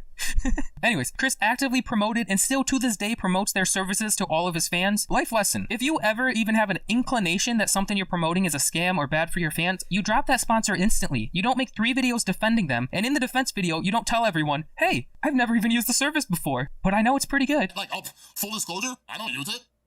I don't. My girlfriend does. One of my other friends does. Okay, but I don't use it. So if you guys are looking for a channel that is truly supportive and, in my eyes, a good example of a mental health channel, go check out Katie Morton. She is a certified therapist. That's right, certified. And only talks about other YouTubers' problems when they're in the same room with her, given her consent to do so. She's not some random guy trying to tell people he never met that they have problems. He sourced Katie Morton as a better alternative because, unlike the Rewired Soul, Katie is an actual licensed therapist. Primink even clarified this issue in a public comment and in DMs with Repzilla. Katie Morton was associated with BetterHelp, like almost every other YouTuber on the platform. Boogie, Phillip, Trisha Paytas, etc. But like all other YouTubers, she dropped her sponsor when she realized it was scummy, whereas the Rewired Soul to this day promotes them. I knew when I promoted her that this was the case, not a lack of research. If I was trying to promote the perfect person, then I would have promoted no one. Everyone has their problems. But out of all the mental health channels I've seen out there, she seems to be the most legit. Now let's take a look at the DMs between him and Primink. Full context, so hang in there with me. Okay.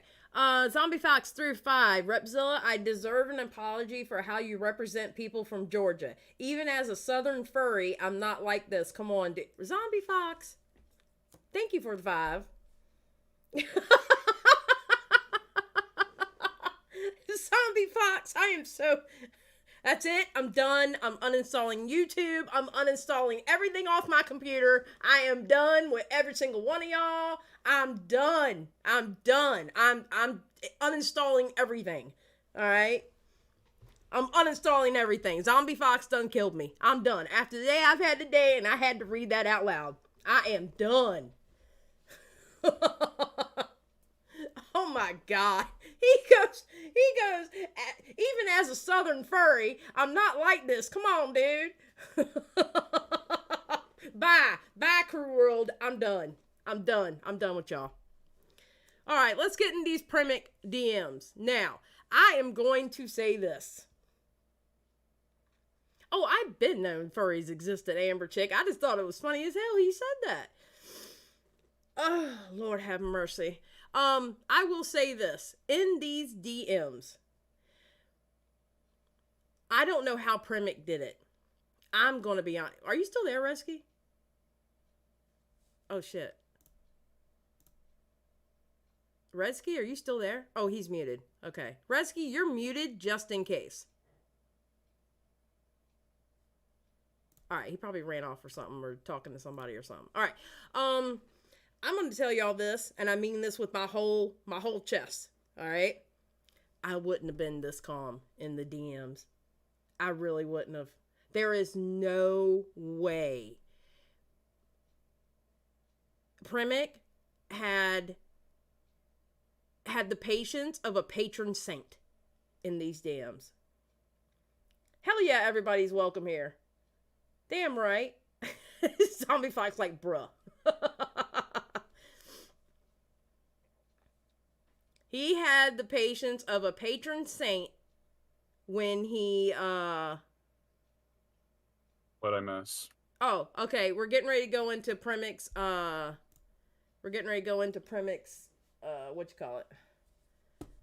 conversation. DMs? And Zombie, yeah, did you see what Zombie Fox sent me? No, I didn't. I got here late. He sent me a $5 donation and said, Repzilla, I deserve an apology for how you represent people in Georgia. Oh, it doesn't stop there. He goes, even as a Southern furry, I'm not like this. Come on, dude. LOL.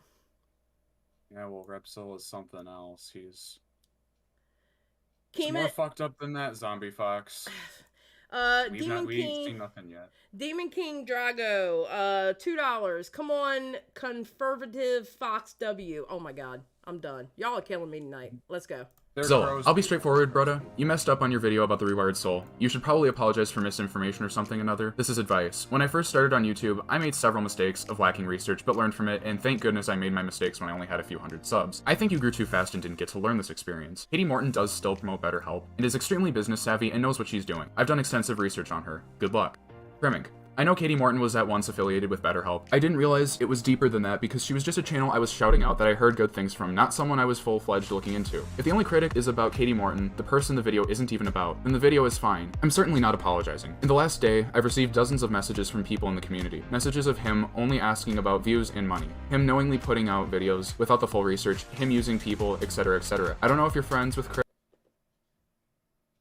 but it kind of seems so, but he's not a good dude. Repzilla, you have an obligation as a YouTuber to be a correct source. In your video, you talk about Chris promoting BetterHelp, saying it is scummy to do, then go right ahead and promote Katie Morton, who does the exact same thing. It can be easily seen she promotes it in the description of every video. It isn't hidden. That is not the only critic. You do this several times talking about Trisha Paytas and about giving to mental health charities, and more. It isn't that you made an expose, it is that you did it so poorly. I mean all of this in the best light. You are going to have to do better if you want to be a credible YouTuber. I am friendly with Chris because he has been nothing but respectful to me. My video about this will be out as soon as I'm finished writing this. My video choice was made because of the lack of research solely. I got nothing against you either though. One last thing to add, be nice to people on YouTube. Promoting negativity can be felt within people. So, and you know what?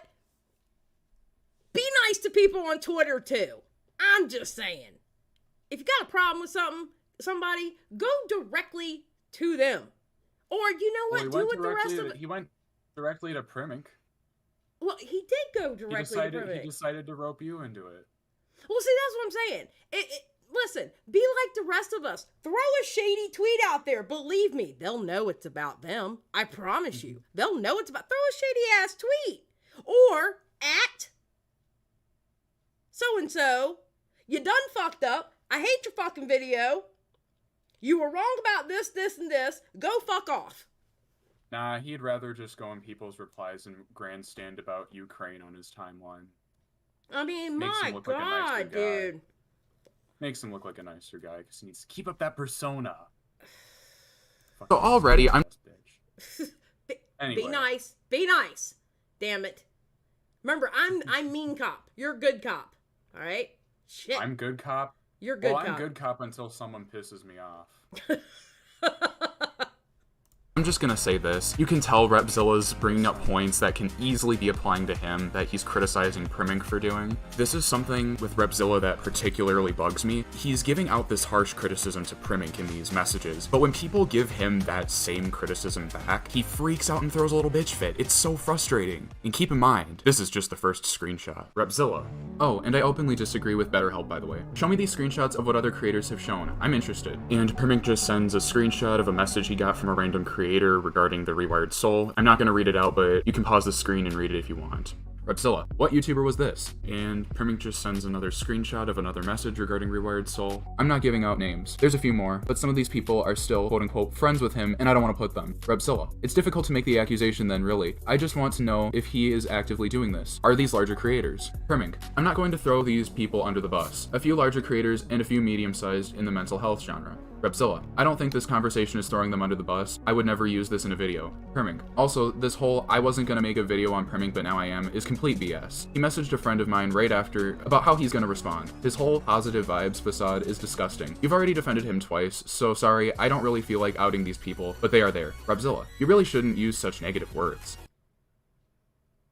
It seeps into your mind and clouds your judgment. I do whatever the universe tells me, lol. I know that you had an issue against him beforehand. What the fuck kind of Heaven's Gate shit is that he just said?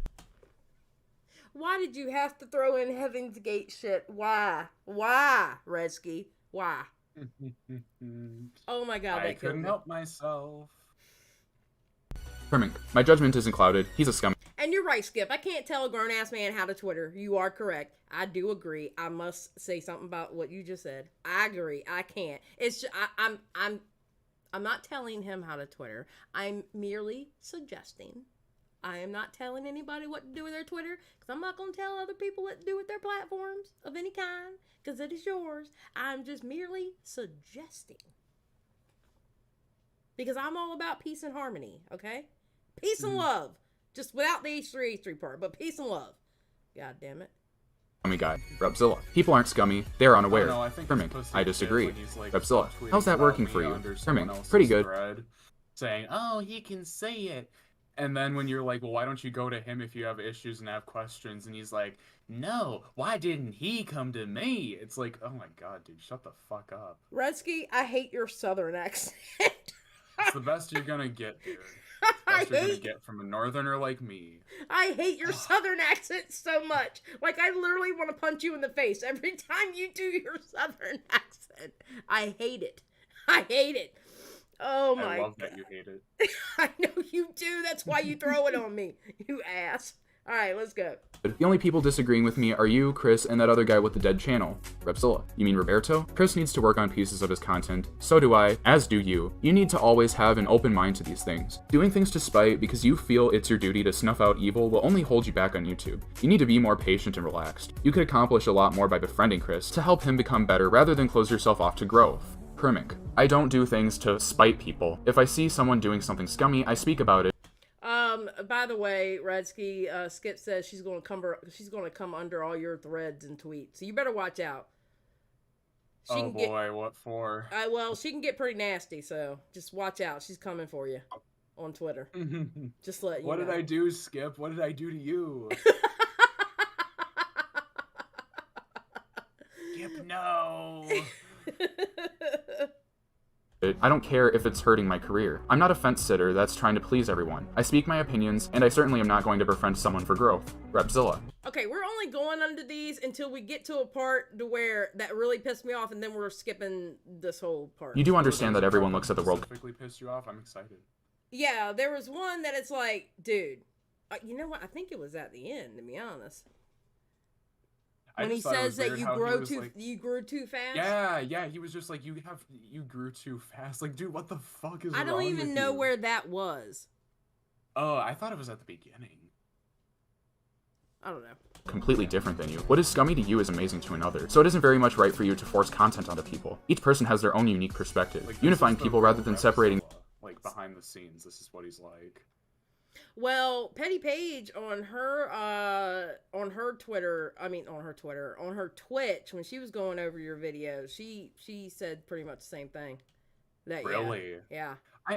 I'm kind of sad. I missed that stream because I was on Mr. Sen's stream talking about it. She was live at the same time Sen was.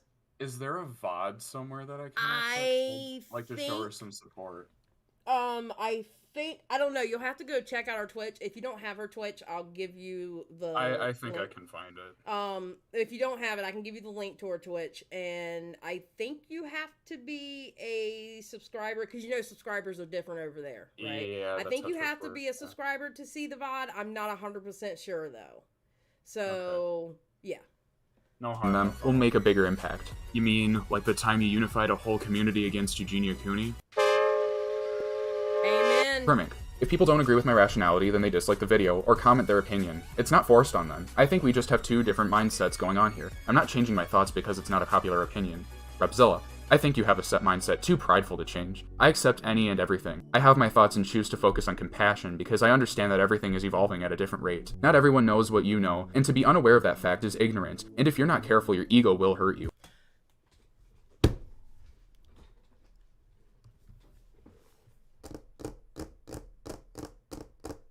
Mr. Repzilla, let's read this over. I think you have a set mindset, too prideful to change. Which is very ironic. I accept any and everything. I have my thoughts and choose to focus on compassion because I understand that everyone is evolving at a different rate. Not everyone knows what you know, and to be unaware of that fact is ignorant. If you're not careful, your ego will hurt you. Repzilla, baby. Repzilla. Dude.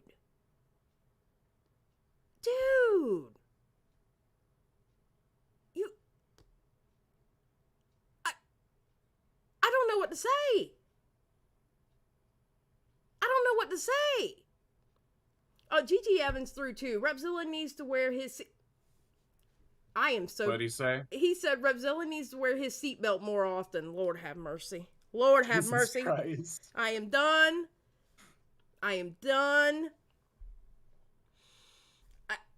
Dude. One day you might have a Every family, time and I talk to Primink, he's talked to me just like a regular person. Oh, when I talked to Primick in the DMs, he was really nice to me. He was very, very nice to me. There was no issues with him whatsoever. You know? Like, I don't know what he's going at with this whole, like, ego thing, because that's all coming from him. Yeah, because he talks so condescending. I'm telling you, if I was He did it today on Twitter. Yes, he was condescending on Twitter, and listen, I had just woken up, hadn't had no coffee, no kind of caffeine whatsoever, hadn't even had my first cigarette yet. Ooh. And I was still trying to be nice. Towards the end there, I got a little poppy-offy. You know, well, I mean, I he started, like, bit. grouping you in with people. It's like, oh, you people. Yeah, he said that, me and my squad. Okay, first of all, of course I know Repzilla, and Repzilla, honestly, and like I said when you made that post about Greg, I do send you and your cat all the positivity, all the positive energy I can give you, because I know how a pet is like your child. I can tell you right now, when one of mine go, I am not going to be able to function. Okay, because those are my babies. I would never, ever, ever, ever even give an inkling that you don't love Greg. Honestly, I know you love your cat. But at the same time, you said you and your squad. I am in no one's squad. I am not part of a squad. I stand on my own 2 feet with my old ass, mean ass voice, loud. Okay, my own old ass, loud, mean ass voice, and I stand on my 2 feet. My own 2 feet. I don't run with a squad. I am by myself out in this bitch. I just so happen to get cool with a few creators. But I don't run with a squad. I am by myself. So do not link me with anyone else. My community and my squad, Xylie gets real. That is it. And that's on point. That is on point. Real there. I mean, it's true. I don't run with a squad. Hell no, I don't run with a squad. I just so happen to be cool with different creators. You know what and different... I could say about that? He made an assumption and ran with it, just like he accused me of doing on Twitter today. I don't. I don't even really belong to a community, although Willie likes to say I'm in commentary community and some other people do. But I don't see myself as part of any community either. My community is my channel. Period. My community is my channel. That is my community. Now, when I step out and go onto somebody's channel, that's just me showing support, throwing a comment under somebody's video or stepping in somebody's live stream. That doesn't mean I run with a squad. Doesn't mean like you're a part of a group or whatever, just because you're friends with people. Exactly. Just saying. You will very much care about your growth. I see you don't do this as a career, but I do. Chris does. You have 120k subs, but you don't do much for brand building. So that just leaves you on here doing this for bragging rights? What else is your purpose? You're gonna bitch, but you're gonna be on Twitter bitching about a video you hadn't even seen. That you said out loud on Twitter that you hadn't seen. Now I understand with the shit that you got going on that you maybe haven't had a chance to see that video. I get it, because it's almost 2 hours. I absolutely get it, because you got a lot of shit going on. But don't go saying shit about a video that you haven't even seen, dude. That's not exactly brand building either. Because you're real quick to talk about some shit that someone else sent you. Without looking yourself. And I still hold this true. I think you and him need to talk about the RSN shit. I think you and him need to have that conversation. I don't know. I said it already. Steve and I offered Steve offered to moderate and have me and him in a private call, and he completely ghosted that. So, he already was given the opportunity. It's kind of funny that he wants it now. Well, okay, he didn't ask for it. I went to him. I want to be fair about this. I went to him about it. Okay, he didn't go to me about it. I actually went to him about it because I think this whole RSN thing, y'all need to have a conversation about. I don't even understand why it's such a big deal to him. RSN told me that they were friends. And he's just like, show me proof, show me proof. It's like, Jesus Christ. Yeah, I don't know. I don't know. There's something up there. I don't know. That's why I think y'all should have a conversation. You know what it is? It's exactly the same thing as the Marcy situation. He's trying to make it look worse than it actually is to discredit me and shit. It's the same thing over and over. Like, I've looked at this shit for, what he's been doing over the past 5 years. He hasn't changed a fucking bit. Yeah. Yeah. No, it's pointless. I get what you're saying. I just... that whole... I still think y'all should have a conversation. I hope that it goes through. Again, the offer is up, but I just want to make it clear, Repzilla was not the one who came to me wanting that conversation. I messaged him and suggested it and laid the offer on the table. So I don't want anyone to think that Repzilla's trying to be all backstabbing or whatever in my DMs. No, it was me that went to him about it. Okay, so I don't want to leave you with that impression. Okay, I went to him. All right.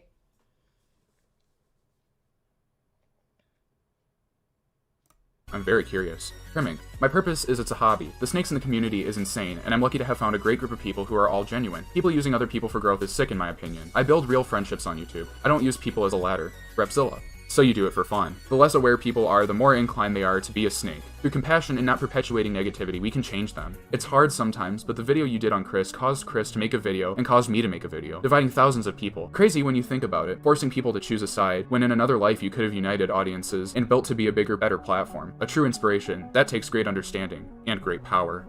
Herming, are you on drugs? Repzilla, I'm a straight edge. Have a good day. Hey, I see what your concerns are at the heart. I feel bad that some of your fanbase was upset with me. Primink, it wasn't just my fans. It was your fans also, and it wasn't about hearts. The video was just biased. People are aware you're friends with Chris and collabing soon. People like your channel because you do both sides of the story, but you failed to do that here. Repzilla, I disagree. I don't know Chris outside of YouTube. I'm respectful to anyone who's respectful to me. Your points were incorrect information. If it wasn't for that, I'd not make a video. Word. It's simple as that. I'm not worried about. I just wanted to let you know I understand why you made the video. Primink, you can say that it wasn't biased, but practically everyone, including your fans who've never watched me, are saying it is. And I agree, Skip. Nothing wrong with not debating well on live streams. It's not for everyone. I 100% agree, Skip. And that's why I offered, if you don't want to do it live, then we can do it in my creator Discord. And I can even set up a room where only you and Redski can join, and we can do it privately. I offered him the privately, just like I just offered Redski the privately. You know, I just think it's pussy shit that he talks like that publicly, and then he goes, "It's like I don't want to talk now." I mean, I get what you're saying, but now we gotta kind of be honest here, okay? Repzilla doesn't exactly do very good in confrontation on a live stream. Oh, We've seen it absolutely how not. many But then he times shouldn't be now? talking fucking shit on Twitter. I agree. I get you. I know exactly what you're saying, but I can also understand the other part too. You know what I'm saying? You know. I don't know. The way the cool kids say it these days, you gotta match that same energy. So if he's coming at me publicly, I think I should come at him publicly, and it should be settled publicly if he's gonna do shit like that. So, because it's pussy shit to retreat. But, you know, we'll talk about that later. Oh, well, Skip, I'm sorry. I didn't realize that you were talking to somebody in chat. I thought that was for me. But, I mean, it still is a good point, though. It's still a good point. I get it. Yeah, Red is heated. Redski's heated. I'm just annoyed that this piece of shit is, like... So, I can't say the word because you're going to get mad, but... I know. Fucking dishonest, dude. Yeah, I know. I mean, and Skip agrees with you, by the way. I mean, here's my thing. And Hannah, I believe Hannah Animal actually said it. Like, he dodges you on Dude, he dodged pages. me on petty pages. He ran like Anne, for God's sake. He dodged you on petty pages, but yet he has time to sit there on Twitter. And yeah, that time on Twitter, he could have, like, given time to actually, like, debate or, like, have a conversation. I don't know. Yeah. He's bitch made. That's all it is. Yeah, I get it. I get it. Believe me, I get everything. Everybody's telling you to breathe. Breathe, baby. You got this. No, don't worry. I'm actually calm right now. He wasn't so calm a few minutes before the stream, I can tell you that. Yeah. I'm happy with the outcome personally. I understand why you don't like the... Okay, we're getting past all this. I'm not going through all the DMs. Yeah, it's a lot. It was a chore reading it out, but I had to do it. Making things up that I can easily discredit. You seem honest, so I don't think you'll something. I wanted to know if you would remove your video on me. You do not have to, and I don't expect you to, but I wanted to explain what's been happening on my side. I understand there was issues with me not completely understanding what the Rewired Soul was doing back then, and your video did open my eyes to that fact. He's literally one of the worst. I cannot stand— Okay, we don't care. We don't like Rewired Soul anyway. At least I don't. I think it's about here is when you come back up. Again, I wanted to ask you and see what you thought. I understand you not wanting to do this, and that is okay with me. The video doesn't bother me, and it's the other people. Thanks. Well, Repzilla, judging by your opening up video, you seem pretty fucking bothered by that Primink video. I also find it very interesting how Repzilla's tone shifts throughout these conversations. Like, he comes into the DMs at first with Primink and is very confrontational, but over time, when he starts to learn that Primink is getting information and making a video on him, he goes from being aggressive and hostile to being more submissive and somewhat defensive. It's just very interesting. You can definitely tell he was scared. It's pretty interesting in his video as well that Repzilla makes it seem like he's being attacked by Primink and threatened, when clearly, reading all those messages full context, Repzilla is the one who comes off as much more condescending. I just thought that kind of funny. I don't even get why Repzilla is trying to make a big deal about the BetterHelp. And here's the other thing about those conversations with Primink. When he showed him in his video, he highlighted only certain things he said. Now, most audience members aren't going to go back and read the whole thing. He highlighted parts that made him look better, but within the same paragraph, he sounded very condescending. Very.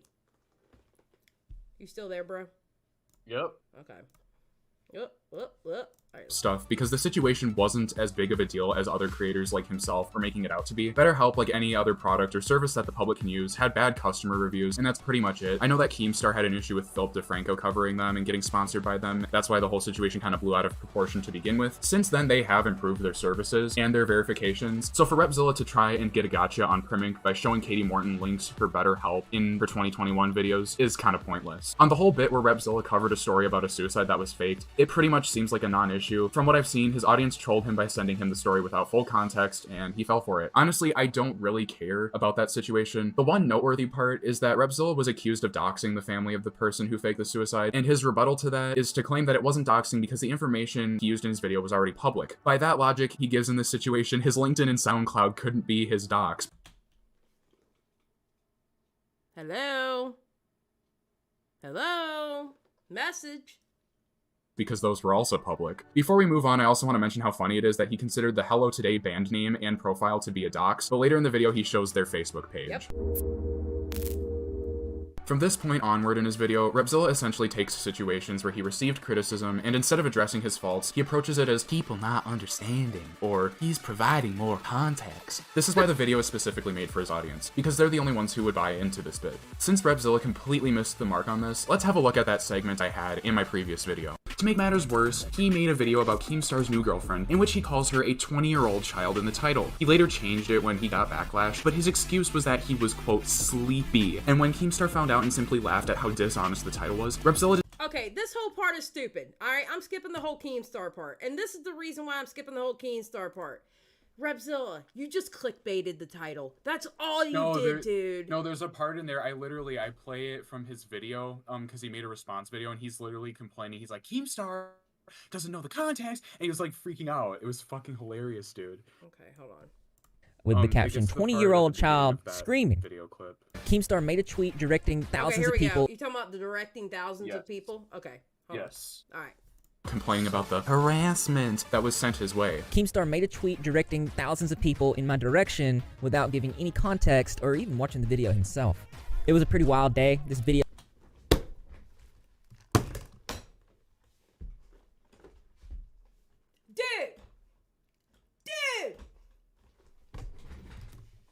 I'd always be the victim, eh, Rep? Dude, hold on. No. No.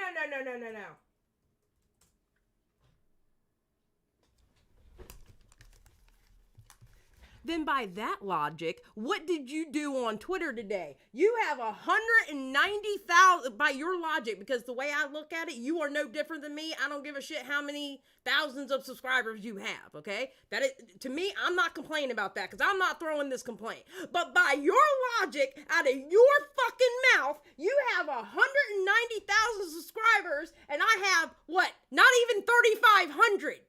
So what did you do by going under my tweet about it? What did you do? Redski has 3,000 subscribers. What did you do? By your own fucking logic going after Keemstar, what the fuck did you do today? Tell me I'm wrong. I'm sorry, Xylie. I'm just trying to be a victim and stand up for the survivors. That was a terrible impression, by I'm going to punch you in the face. It's going to happen. I mean, I think it's therapeutic for you because you're very angry at this point. And I am too. I'm just... But by his own logic that he just said, what did he do? Which I have to admit, they didn't come. I'm not saying they did it. I'm not saying I got dogpiled. I'm not complaining about that part. But it's not a do as I say, not as I do type of situation. By your own logic, you did the same thing to me. You are how many times bigger than me? Like I said, I'm not complaining about it. I don't care. But by your own logic, out of your own mouth, that's exactly what you did. Just saying. That video is probably going to be deleted. What video? the video that we're watching, because he has it up on his channel, it's probably going to get deleted after what you just said. Jesus, Lord have But mercy. It's in the Google Drive, so it's not lost to time. So if you guys want to watch it, I mean, go there. You literally. Okay, let's continue. He's a piece of shit. We're continuing. We're going to continue. I'm taking the high road. You won't after the rest of this. Shut up, Redski. It was pretty wild. Let's get into it. He tweets out this clip of my video from Facebook, it looks like, with the caption, 20-year-old child screaming. I don't know if he thought the logic of this was funny or not, and maybe that's why he was tweeting it out, but regardless of that, his intent, what happened is I got a massive amount of hate, and it's not even like I tried to clickbait the title. I was very consistent.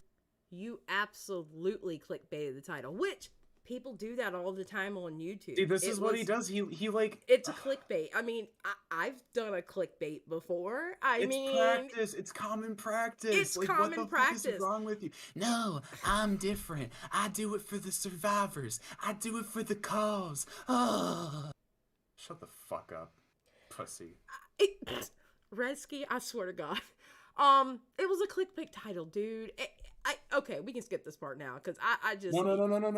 God damn it. You gotta finish. You gotta finish It it. my message within the first minute. I stated what it was, and in the description, in my tweet, anywhere this was, it was pretty self-evident. So I was just completely shocked people were doing this because they don't like Keemstar, because he makes himself a very unlikable character, because he tweets things without knowing the context or watching or doing any type of research and sends thousands of people at you. Mom.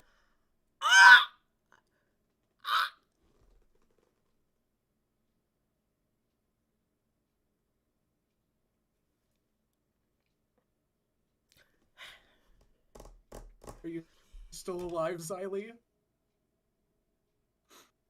Sir. Are you okay? I just heard you have a heart attack or something. Sir. Oh my god. You literally, with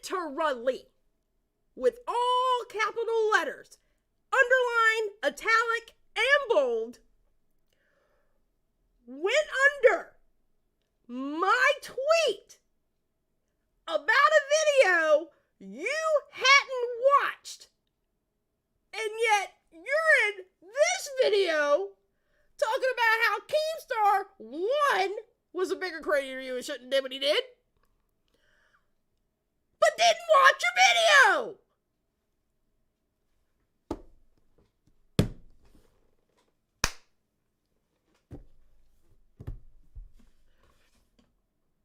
I need to smoke something heavier than cigarettes. I'm just saying. I need some green in my life right now.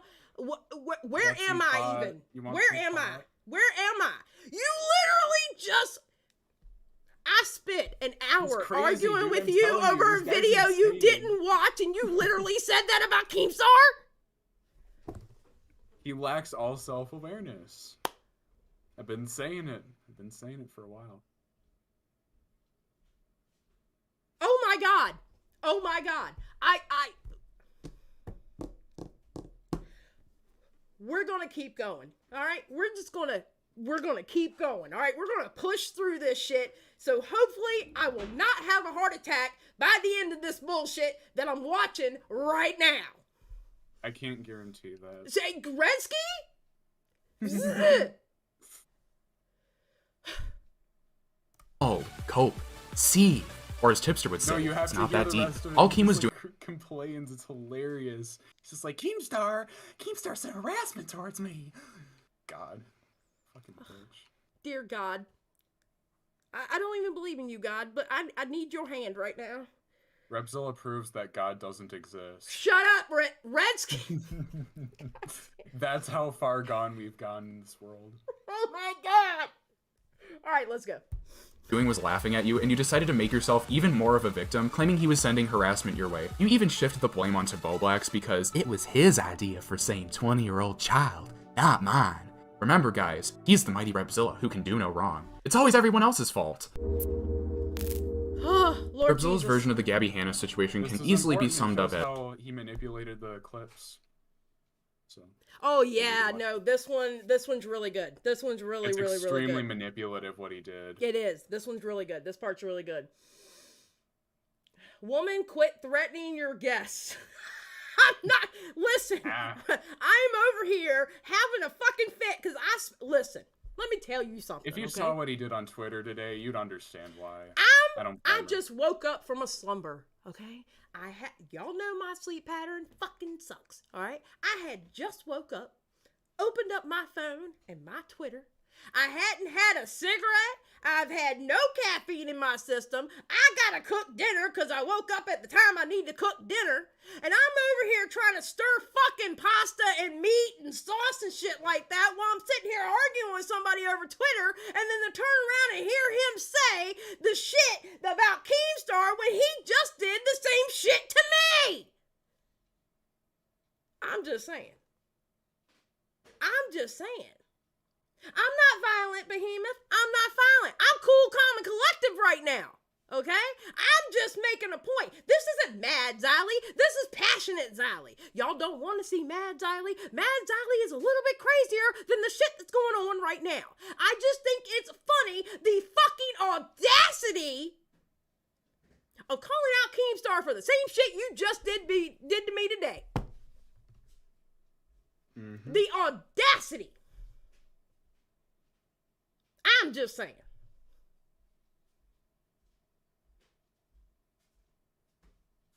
And No Skip is not in there saying Valley Girl.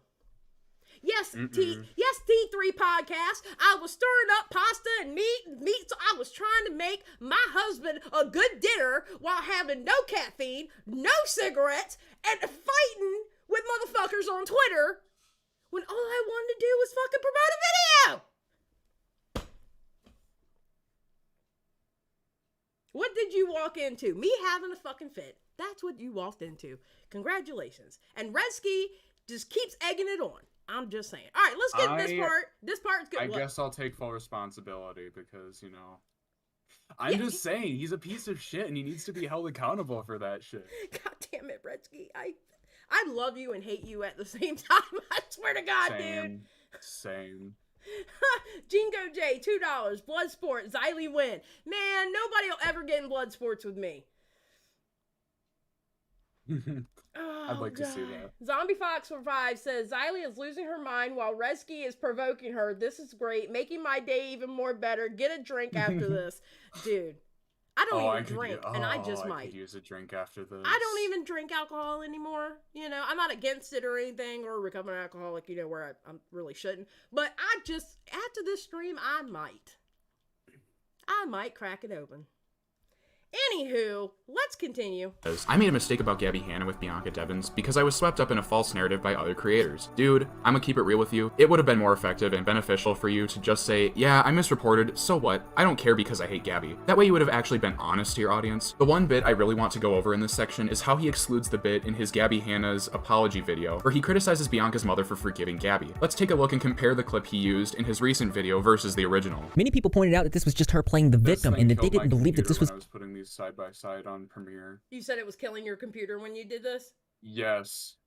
But I did it for the good of everybody. You did it for the good! Alright, let's go. Did it for the truth. Yeah. I'm exaggerating. It's alright, I understand. It's a sincere apology at all. And to that, I have one thing to say. Barring the fact that people think that she's manipulative and that she's done so much wrong and all these other things, maybe she's not sincere. But the point that I see is that she did apologize. She reached out to the mother and she apologized. Whether it's an authentic apology, the video that offended so many people was taken down. Not only did she apologize to the community, but she reached out to Bianca Devins' mother, which a lot of people said that was manipulative.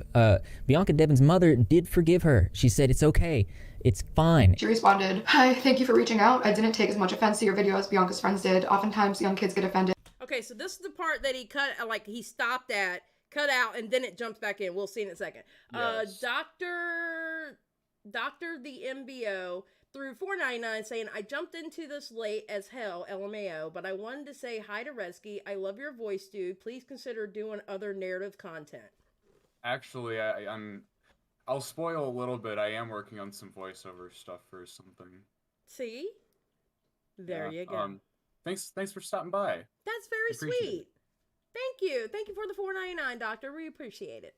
Oh, and Gigi Evans, I'm scared to read this. Oh, I love Gigi. No, you have to read it for me. Please. I'm going to read it. Through 2. Xylie, you need a laugh. Check what I sent on Twitter. Oh no. Okay, I got like 20 notifications.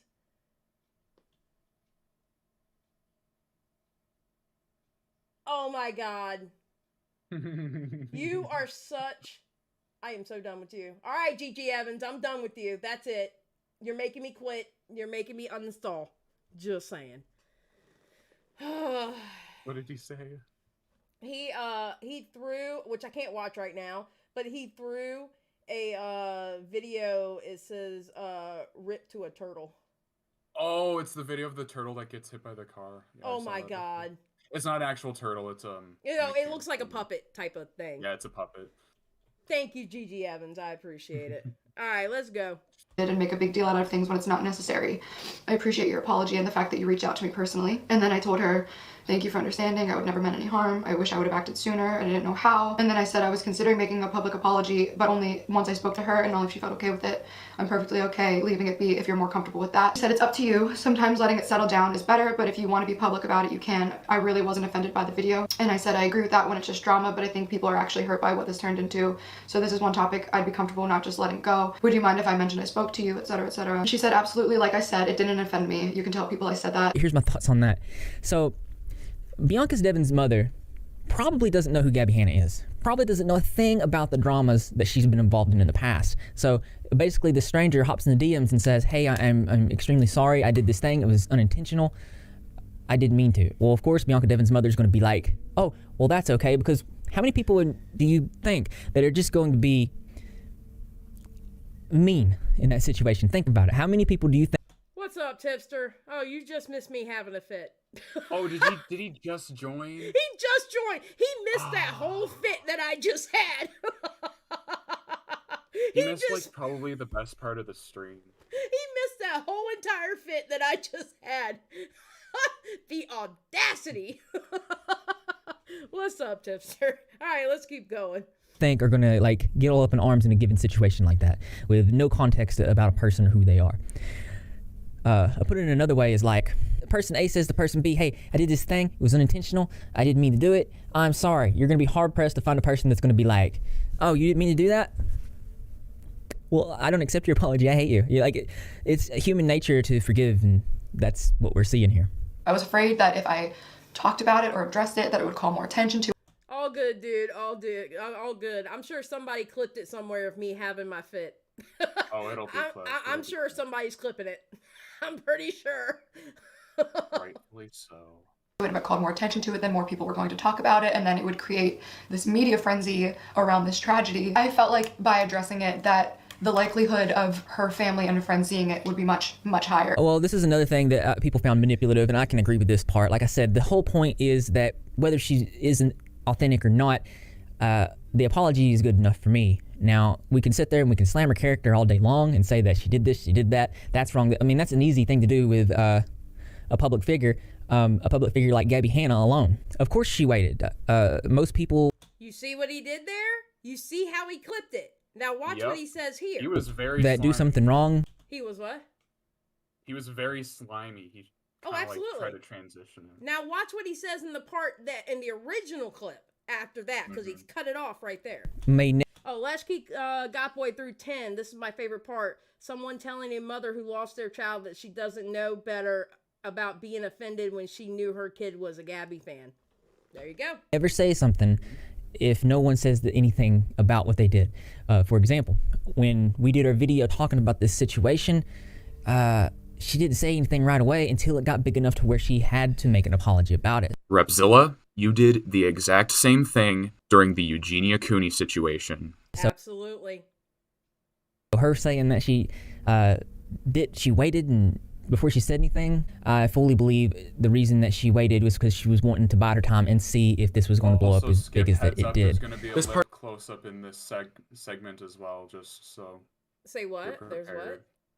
He does the lip close up in this Oh, Gabby that's Hanna Skip. segment. So All right, y'all. When we get to yeah, the, I'm just remember, giving Skip a heads up because she hates that shit. okay, Skip loves it. Don't listen to Redski. Don't listen to Redski. Skip loves it when Repzilla does a lip close up. So as soon as y'all see the lip close up, I need y'all to throw lips and T in the chat, and it's for Skip. And I know Amber Chick's not going to do it because she's her ride or die or whatever. But everybody else throw lips and T in the chat because that is Skip's favorite part when he zooms in on his lips. Let's go.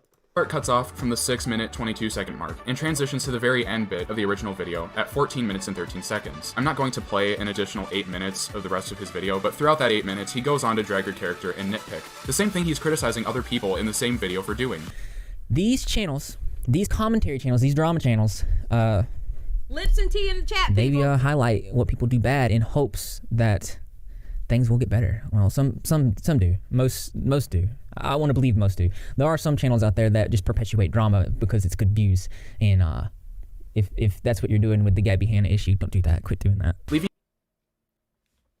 out bits of a video you were actually getting criticism for and recontextualizing it to make you seem more of a victim in this situation is just sad. Additionally, it's extremely manipulative how a focal point of this segment is Repzilla insisting how he had good intentions, and then mentioned multiple times how he donated to the Bianca Devins Scholarship Fund. Don't get me wrong, dude, it's cool that you donated, but that doesn't make what you did any less bad, and it isn't even relevant to the criticism you were getting. Okay, we're skipping the James Charles part because it's agree to disagree type of thing. It is what it is. No point. That's basically what the summary is as well. Okay, let me say about the obsession with Eugenia Cooney. Inspired me to upload this early was the fact that he uploaded that video. Dude, you're still uploading videos about Eugenia Cooney. You were part of that movement that was against Eugenia Cooney, which was funny because a lot of different creators and from a lot of different communities came together in Paige Christie's, now Paige Christie, it was Petty Page, and Paige Christie's live stream about that very same subject. You were part of that hate train with Eugenia Cooney. And I hate to say it. I mean, I don't hate to say it because I feel like it's the truth. But you weren't straight up with some of the things that you were doing about that. Oh no, he definitely wasn't. No. That's the truth. Another thing that I find fucked up is how he was like pretty gung-ho about promoting the petition to deplatform her, but he admitted to Steve DeLive that he didn't actually sign the treaty, not the treaty. The treaty. I'm thinking about World War III. He signed he admitted he never signed the petition. Okay, and that's fine. Why are you promoting a petition that you don't believe in? Like, you clearly don't believe it. Right. And I understand, and it's put in this section here that you did apologize to her, but I'm going to be very honest, and this is just from my point of view. I'm not saying anybody who has a different perspective on this that thinks differently than me is wrong, but from my point of view, I think it's a bad look that you're still putting out Eugenia Cooney videos. Well, not only that, but it's like it doesn't negate the stuff that he still did. Like, he talked about the Eugenia Cooney apology like it was some sort of like it absolved him of everything. It's like, no, you still did the damage. You're right. And it's even more telling. You're almost doing more damage still releasing Eugenia Cooney content, like doing all these weird walkbacks where you're like, there were people promoting the petition, like, and they didn't have her best interest in mind. It's like, yeah, you didn't either because you grifted the entire situation. You didn't truly believe in the cause. And that's why I think he needs to, I mean, I understand. Listen, if he's actually very sorry about what he did, like he says, I understand that and I get that. And I think that was a good step. Definitely apologizing to her. Yeah, I 100% back that. But what you're doing now is not going to backtrack the history of what you did. The only thing we can think of is, why is he still uploading about Eugenia Cooney when he got called out from doing it before? I understand the message is different about her now, but people still remember what you were a part of. And I think people need to realize that because he's trying, let's face it, he's just trying to like hide the fact that he was like this and he thought that. Zombie Fox threw 2 and says, guys, I apologize to her, but she's a cash cow. I mean, that's what it looks like. Well, no, that's what it is, and that's the unfortunate truth. But it's like, you know what's sad is that Belle Aubrey probably, like, she was more genuine about her pursuit against Eugenia Cooney than Repzilla, because I think you said this before. She took that shit personally. Well, she did, because she she admitted she got triggered by watching. Yeah, so she was very, like, it was kind of known that she was genuinely bothered by Eugenia's content. So her, like, actions and stuff came from a place of actual genuine feeling. Repzilla just saw it as a cash cow and was like, I'm gonna make money off of this. Well, see, that's the thing. And then more concerned about the fact that it's like for a good cause or whatever, and it's like, dude, why the fuck are you doing this? Like, you're fucking disgusting. And I get that. I do get what you're saying. But at the same time, I can't, like, okay, Hannah Animal put in there, he's doing damage control. And I get that's what he's trying to do. Absolutely. But it doesn't look good because it makes it look like the whole cash cow thing. Now, I can't say those are his intentions. I don't know Repzilla. I don't know what goes on in his mind. That would be dishonest for me to say that that's what he's absolutely doing it for. But I can absolutely understand where people are looking at that and thinking that. You know what I'm saying? Like, I can understand people looking at it and thinking that way. I personally don't know the exact reason why he's doing that, but I can say that's what it looks like. T3 says, keep on trucking. I know that's right. All right, let's go. Now, I know this situation might feel old and worn already, but considering the significant number of heads that Repzilla turned due to how he handled Eugenia Cooney, it would be a disservice to point out how dismissive he was when addressing his actions. Saying he addressed what people were wondering is definitely more of an overstatement. Yes, I'm well aware that he issued an apology to Eugenia Cooney, and like I said before, that's great. The problem is that he was backed into a corner before he did it, and it doesn't take a genius to figure out that the only reason he issued an apology was to try and take some of the heat off of him. And that's what it looks like, because Belle Aubrey was very audibly and very loudly getting canceled over it. And quite honestly, Repzilla, you knew you were going to be next. Well, you were kind of getting it. He was kind of getting it, but he wasn't getting it full force like Belle was getting it. And quite honestly, if you'd have kept going, Repzilla, you would have got it like Belle did. Honestly. I don't blame him for dropping Belle Aubrey, because she's insane. But then again, he's to blame because he was in her DMs since at least January entertaining her conspiracy theory that Eugenia Cooney worked with YouTube to get her channel taken down. Heck, that stream with her that you removed, Repzilla, proved that. I'm trying not to show our DMs. Oh, I'm a professional streamer, so, you know, I got this stuff on lock. Yeah, and she has a very similar narrative response to each and everything that happens, which is, I didn't do this. It's not my place to talk on this. It's not my fault. I didn't do this, and shifts blame elsewhere. Actually, she blames the viewers for not understanding what she meant. Repzilla, you did the exact same thing in your video. There were already streams that covered this livestream between Repzilla and Belle Aubrey, so I'll link a couple of those in the description, but if you do want to watch the full thing for yourself, I will link the Google Drive where the full stream has been archived. He made it a point that the video was a defense for Eugenia Cooney in regards to the cerulean butterfly being used in pro-ana circles. Once again, Rep, you missed the mark on the criticism on this. You were being called out for using Eugenia's face and name in your title and thumbnail, and then used 2 minutes of your intro to do a TLDR on who she is, only to say that the topic isn't related to her at all. I know you only included you when the topic was about a blue motherfucking butterfly, but yet instead of a blue motherfucking butterfly being on the goddamn thumbnail, you put Eugenia Cooney's face. That was the criticism, sir. Just saying. Just throwing it out there. Eugenia in there so you could get clicks and views, so why not just admit that instead of hiding behind what you call a noble cause? You have an obsession with Eugenia and her eating disorder, and the fact that you have 16 videos talking about her, some only weeks apart from each other, proves my point. And by the way, those 16 videos are just the only ones that he currently has up, because he's deleted a ton of other ones. Oh wait, what's that? Make it 17. He made another one, because this guy can't keep her name out of his fucking mouth. His tweets about her further show how much of a hate boner he has towards her. It's pretty fucking unsettling, to be completely honest. Looks like this tweet aged like milk. I don't usually see an issue with milking a situation for profit, but when it comes to Eugenia Cooney, the narrative becomes exploitative and centers on her ED, and people start advocating for her deplatforming, something Repzilla has been an active participant in. When people began showing support for Eugenia Cooney against these narratives, Repzilla started getting into arguments on Twitter trying to justify why Eugenia should be, quote, temporarily removed. Repzilla thinks that advocating for Eugenia's temporary removal from all platforms isn't deplatforming, but newsflash, removing someone from any platform at any given time is deplatforming. The amount of doubling down he did, going to any length he could to justify himself being in the right, was eerily similar to his behavior in the Leafy Green situation. I could just show these tweets on the screen, but I will say this about the Eugenia Cooney situation. It was really nice to see different communities come together for her. Yeah. It was really nice to see that. It was like, damn, it can happen. Different people from different communities, from different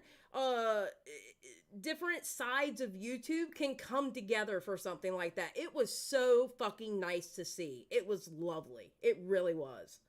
Since there are probably brainlets watching this who don't have the brain capacity to pause the video and read, I'll read some of these tweets out for you. Eugenia Cooney has shared a very obviously pro-Anna account with her followers on Instagram. Maybe she only saw the compliment, maybe she was in a hurry. Regardless, I feel she needs to be more careful of what she promotes, as they are now using the traffic to promote bots. The story was removed. It was up for about 3 hours. Then the account went private. Unsure if that is the reason it stopped showing or if Eugenia pulled it. When it was removed, she added 3 different stories of people complimenting her. Whatever the reason, I'm glad it's gone. Internet Unwind responds, gotta be honest, with her following and the number of interactions a day, the odds she would have taken the time to look into a tiny account's compliment are slim to none. I'm at 7K and I don't bother checking who compliments me. I get you said maybe, but still, the odds, you know? Repzilla responds with, maybe, what we can say is that there is ample evidence to suggest the pro-Anna community is a part of her viewer base. Internet Unwind responds, isn't she the largest internet personality with anorexia? Just seems like that's a logical result. I'm sure any large creator of any specific sect of society has people of that creator's audience. Furries, fat people, heck, at this point I wouldn't even be surprised if pet channels get them. Repzilla, I understand saying it's not her fault. She has an illness. I feel the same. At least, I think that is what you're trying to say. The issue is in understanding the type of people an illness-based influence attracts and being careful not to promote it while keeping viewers safe. Internet Unwind responds with, basically, I'm saying she can't control who is in her audience, and that's what it feels like you were saying in that last reply. In this case, if she isn't looking at or paying attention to pro-Anna stuff regularly, that probably sounds like just a meme page. Another user responds, I don't think who is or who is not in her community is even remotely her responsibility. That is quite the dangerous precedent to set. Repzilla responds with, I'm trying to understand your point. What responsibility, if any, do you think she should have to her community? What precedents should be set? Is it okay to promote pro-Anna content? And what responsibility does she hold in that regard, if any? Another user responds with, please just once demonstrate this promotion of pro-Anna content she is doing. With how long she's been on the internet, this shouldn't take long, right? Another user says, stop stalking her and you wouldn't have to see it. Another user says, he probably sits around watching her stories all day, creepy as hell, which seems to kinda be the case considering how much more he tweets about her. Repzilla then goes on and says, let me ask this then. I'm trying to understand your point. What responsibility, if any, do you think she should have with her community? What precedents should be set? Is it okay to promote pro-Anna content? And what responsibility does she hold in that regard, if any? Okay, I'm sorry. Hold up.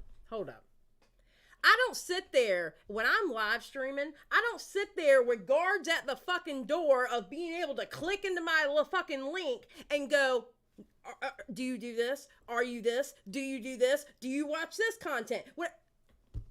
Well, we go over that later in the video. I mean, there's definitely some people. You can't stop who fucking watches you! I know, but this is the way he thinks. Yeah, so he criticizes Eugenia Cooney for, like, having pro-Anna people that watch her. Well, let's talk about the fact that he had people having pro-Anna conversations in his own Discord server, so... Oh, God, we'll yes, I remember that. Jesus, Lord, have mercy on my soul. I'm not gonna make it through this fucking world.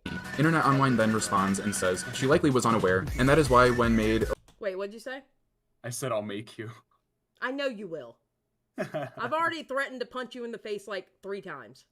We're going to have to go into Minecraft after. I think we're going to have to go into Minecraft after this video because I really need to beat you up right now in Minecraft. Okay.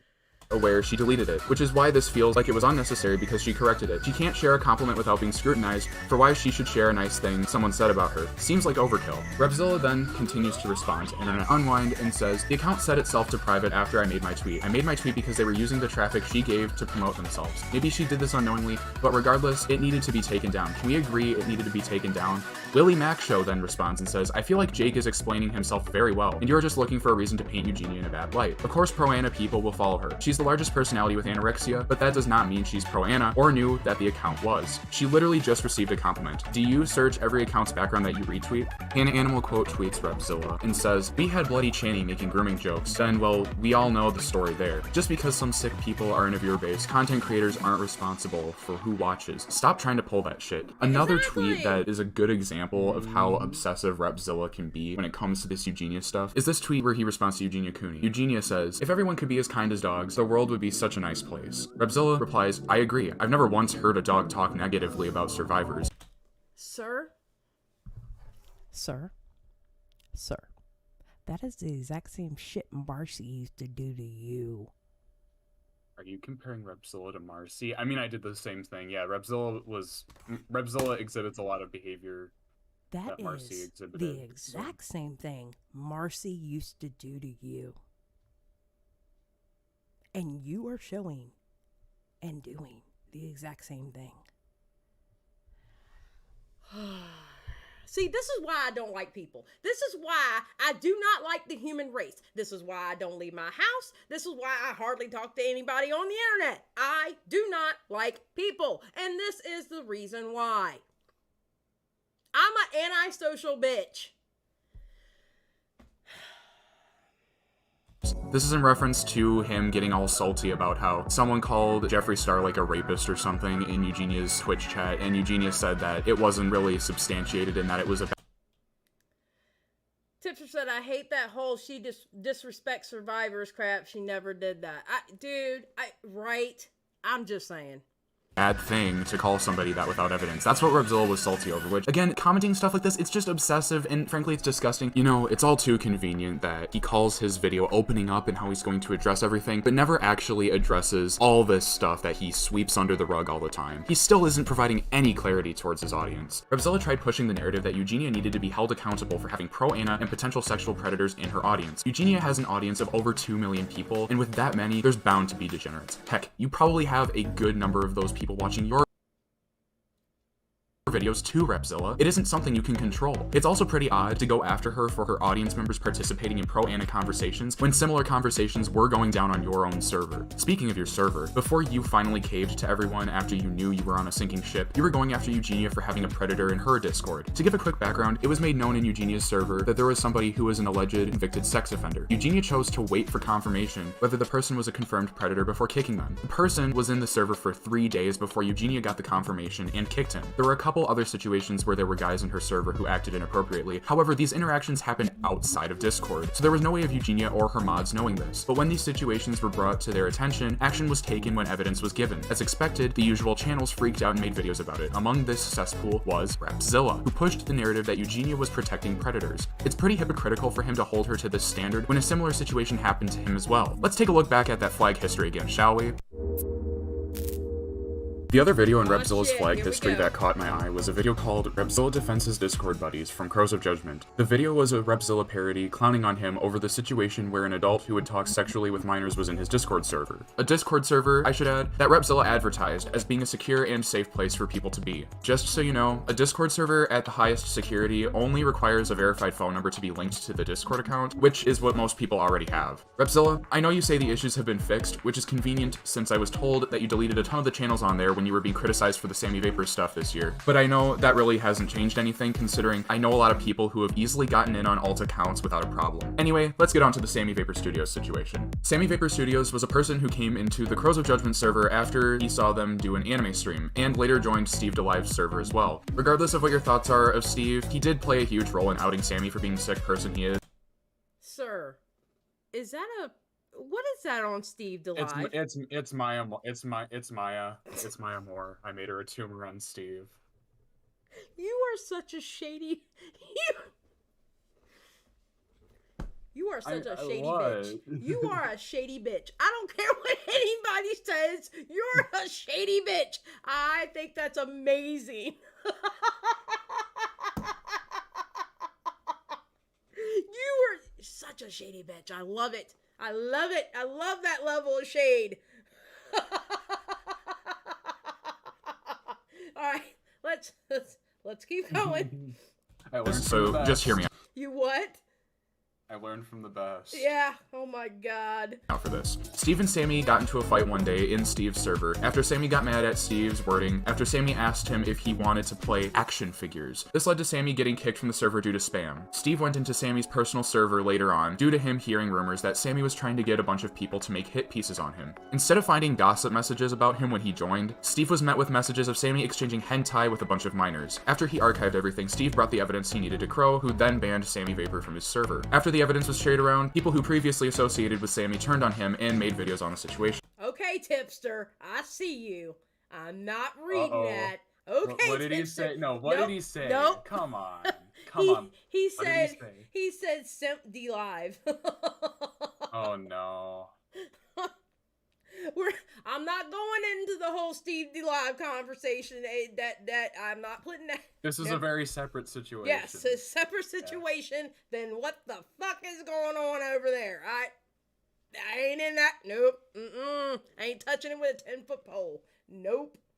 Sometime later, Crow received an anonymous tip-off that Sammy was actively interacting with people in Repzilla's server. This was shared because at the time there was bad blood between Repzilla and the Crows of Judgment. Crow made a tweet warning Repzilla about Sammy being in his server and included the evidence of him being a creep towards children. After being notified, Repzilla actually did remove Sammy from the server, and that was that. What makes things strange is that when he was on blast for the Eugenia stuff, I called him out on what happened with Sammy and pointed out how he needed to hold himself to the same standard he holds others to, something I still stand by. The old tweet from Crow resurfaced, and Repzilla was put on blast for the hypocrisy. In response, Repzilla denied Sammy being a predator even though he was shown the evidence before and even took action against it. Instead, he blamed Sammy as being a troll account run by Steve, later denying that Sammy even existed, until Steve confronted him in DMs and caught him in a lie. This is something common with Repzilla, where he will either deny something was ever said or happened until put in the spot where he can't lie anymore, or he goes the extra mile to hide anything that might give him a negative perception. I know he's going to say he flagged the video because Crow most likely threw insults at him, but anyone who knows how Repzilla I'm pretty sure Crow threw insults at him.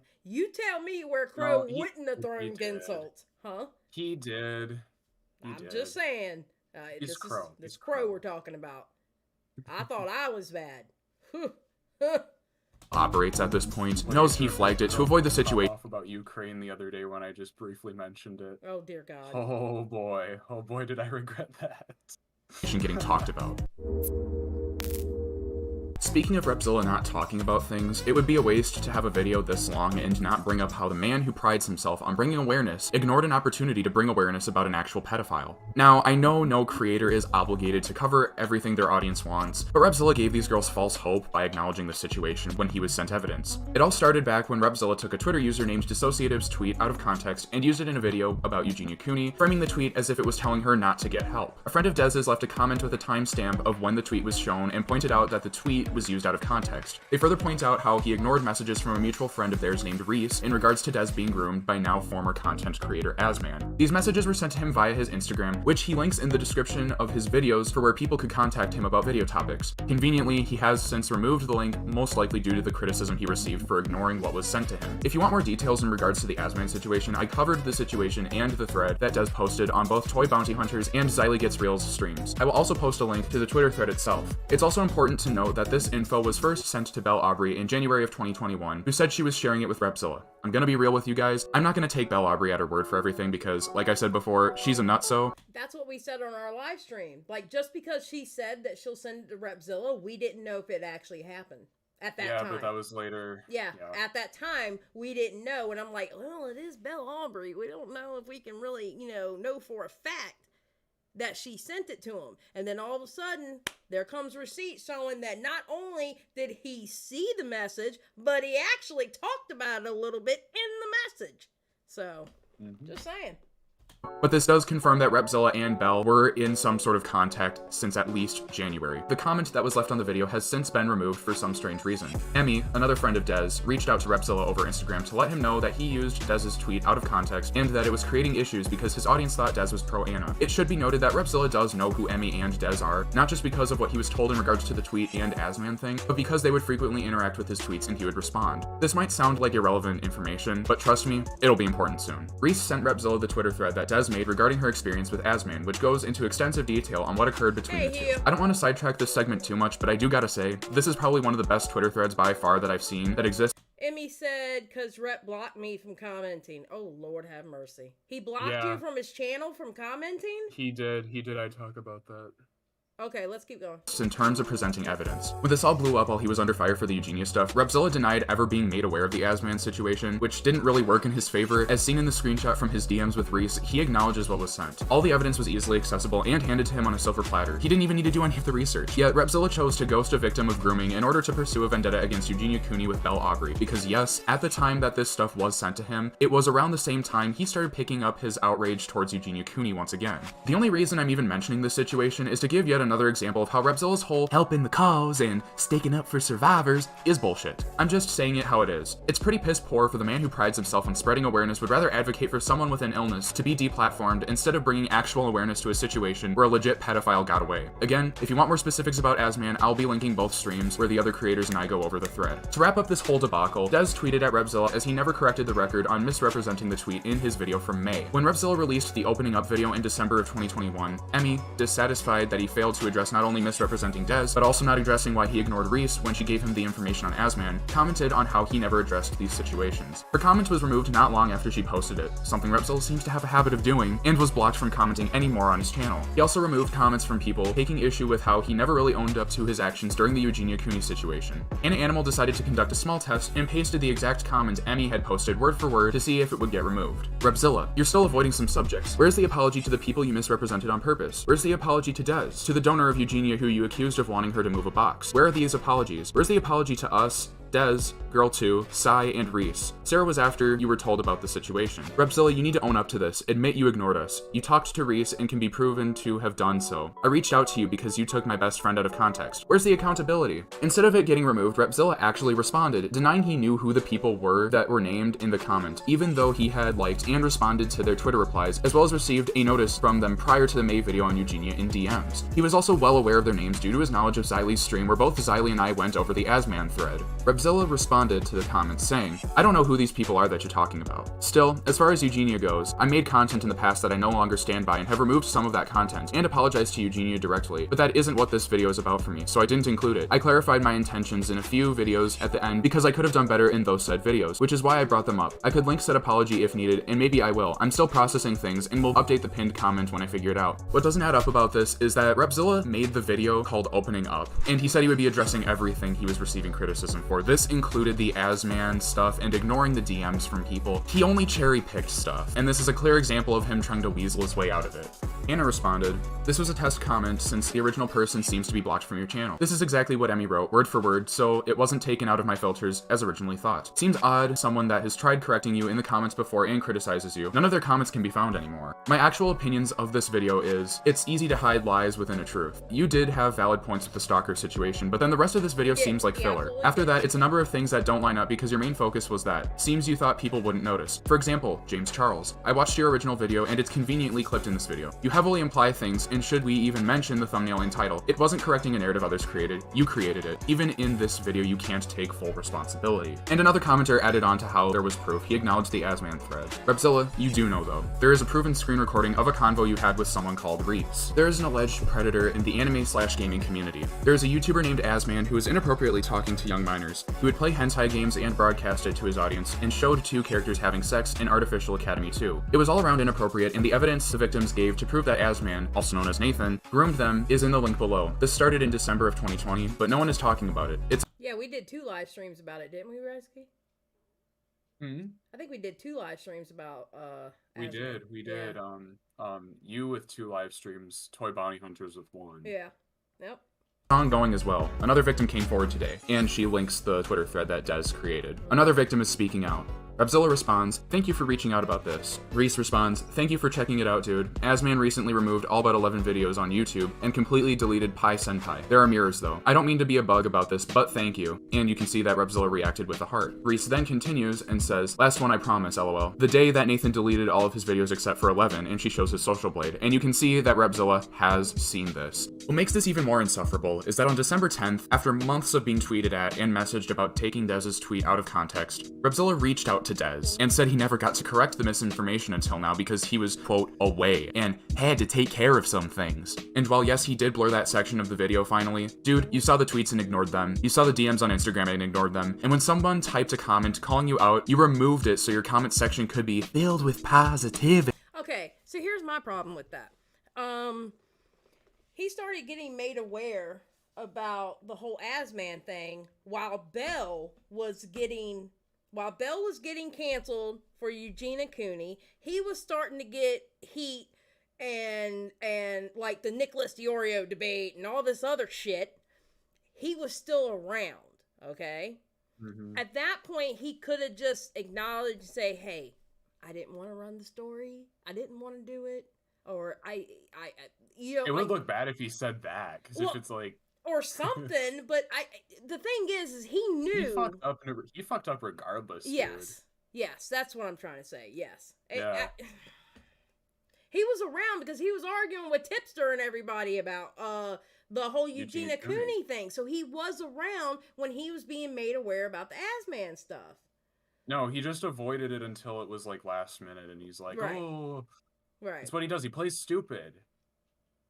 It wasn't until Hannah caught you in the lie by putting the exact same comment Emmy did in order to bait you into a response. Yeah, Tipster said I've turned down stories for this. I've turned down stories too. I've had people send some stuff to me and I'm like, I don't know. I'll have to see if I want to do it or not. Yeah, like that's completely fine. The problem is he like entertained that he was gonna look at it. Yeah. Emmy herself actually made a video talking about this specific situation, so I will link that in the description as well, because I do think it's best to hear it from her words, what her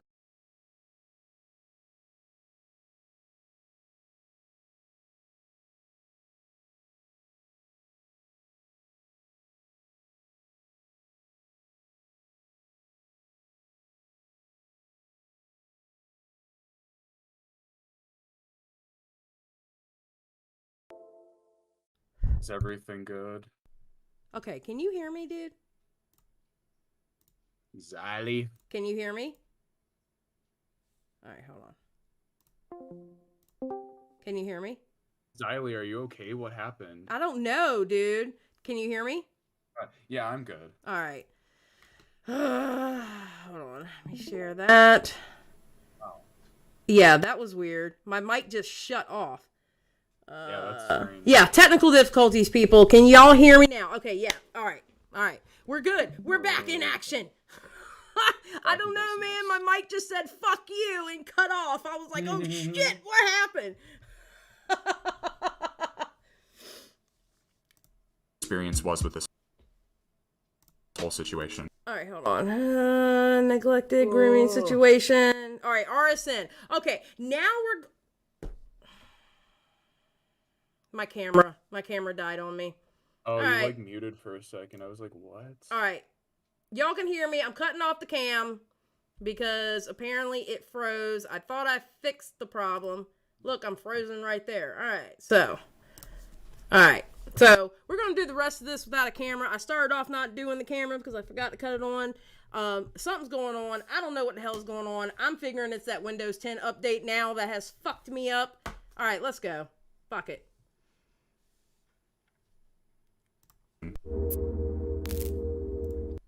Wait, can y'all hear my audio? Hold on. If you deactivate the cam, then reactivate it, it should fix it. All right.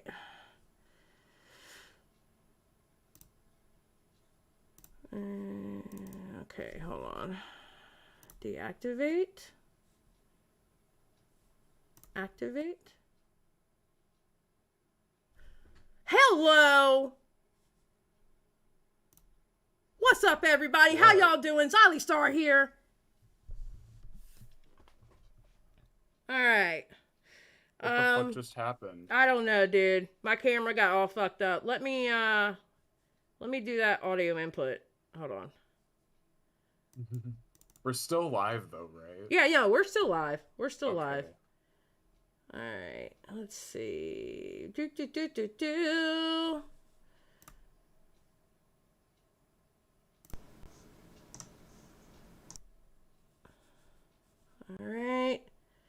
Alright, how's it going now? Can y'all hear me? This is why I do tech support for a living. Well, I appreciate it, Tipster. Okay, do you hear me, dude? I can hear you just Okay. fine. How do y'all hear me? Welcome back. It works. Don't mess with anything. We can see and hear you. Okay, let's go. Oh, thank Woo! God. Okay. All right. Because this is the part in which the same thing you bitched at Keemstar about doing, you did to me on Twitter today. So this is the part that I think you and Redski need to have a fucking conversation about, sir.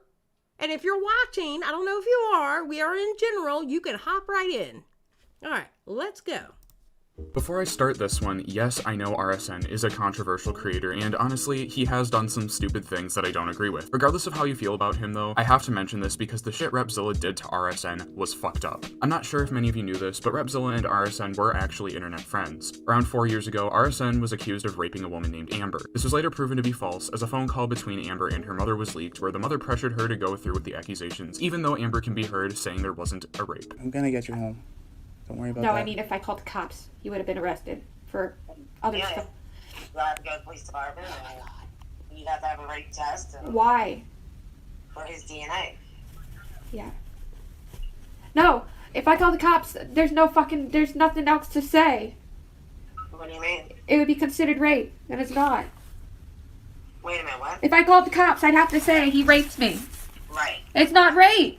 The police did get a hold of the call as well as the rest of Amber's schedule that week and concluded that there was no evidence an actual assault occurred. Thus, no report was filed and no court case happened. Repzilla, who was still friendly with RSN at this time, was told all of this, and he even agreed that it was messed up that Amber lied about being assaulted. RSN and Rep ended up having a fallout during the Leafy Greens situation as Repzilla got angry at RSN when he and the Life of a Free Spirit refused to make videos on Leafy Greens on Repzilla's behalf. Repzilla, being the vindictive little asshole he is, decided to teach RSN a lesson and released 3 videos talking about the situation between RSN and Amber as if it was an active case. The situation, in fact, had happened 2 years prior to the Leafy Greens incident, and Repzilla already knew the details and that it was a false accusation. Amber and RSN did actually reconcile and return to being friends around this time. I'm not sure why, but Amber was made aware of the videos Repzilla made on her and RSN. Bothered by this misinformation, she did reach out to Repzilla and let him know that she had recanted her statement and that he should take the videos down as they could be considered slanderous. Instead of listening to the person who made the accusation in the first place, he tried gaslighting her into thinking she misremembered and that he would not take the videos down.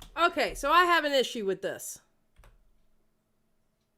Oh, wait. I'm an idiot. Keep in mind, this is, he tried Okay. She puts here, hey, listen, I already talked to RSN. Can you take down the rapist vid? As they could be considered slanderous. Instead of listening to the person who made the accusation in the first place, he tried gaslighting. I cannot. I have written the story from you verifying a lot. I suggest you look inward on this matter, not let this guy have the ability to hurt others. Real Stream News is a terrible person and I will be contacting the authorities about him. I suggest we no longer have contact if this is the stance you take.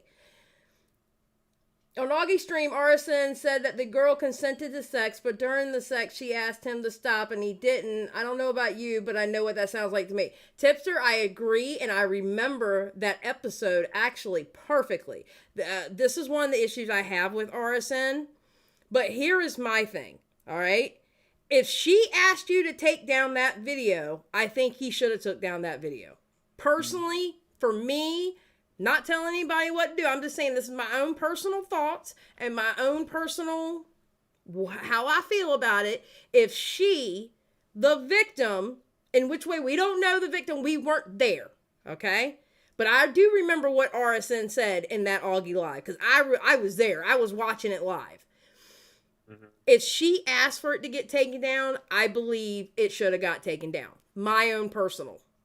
Well, it's just out of respect. I mean, if it's yes. the person who's asking you, the person who made the allegation, it's just, you know. Yes. And just like with the Gabby Hanna situation, when the mother came out and said that she wasn't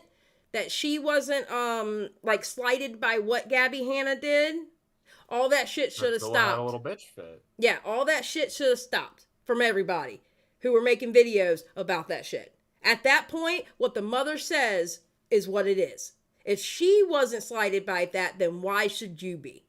You know? So, I don't know. It's my own personal personal thing that I think he should have took down the video if she, the victim, is asking for it. Okay? That's what I think.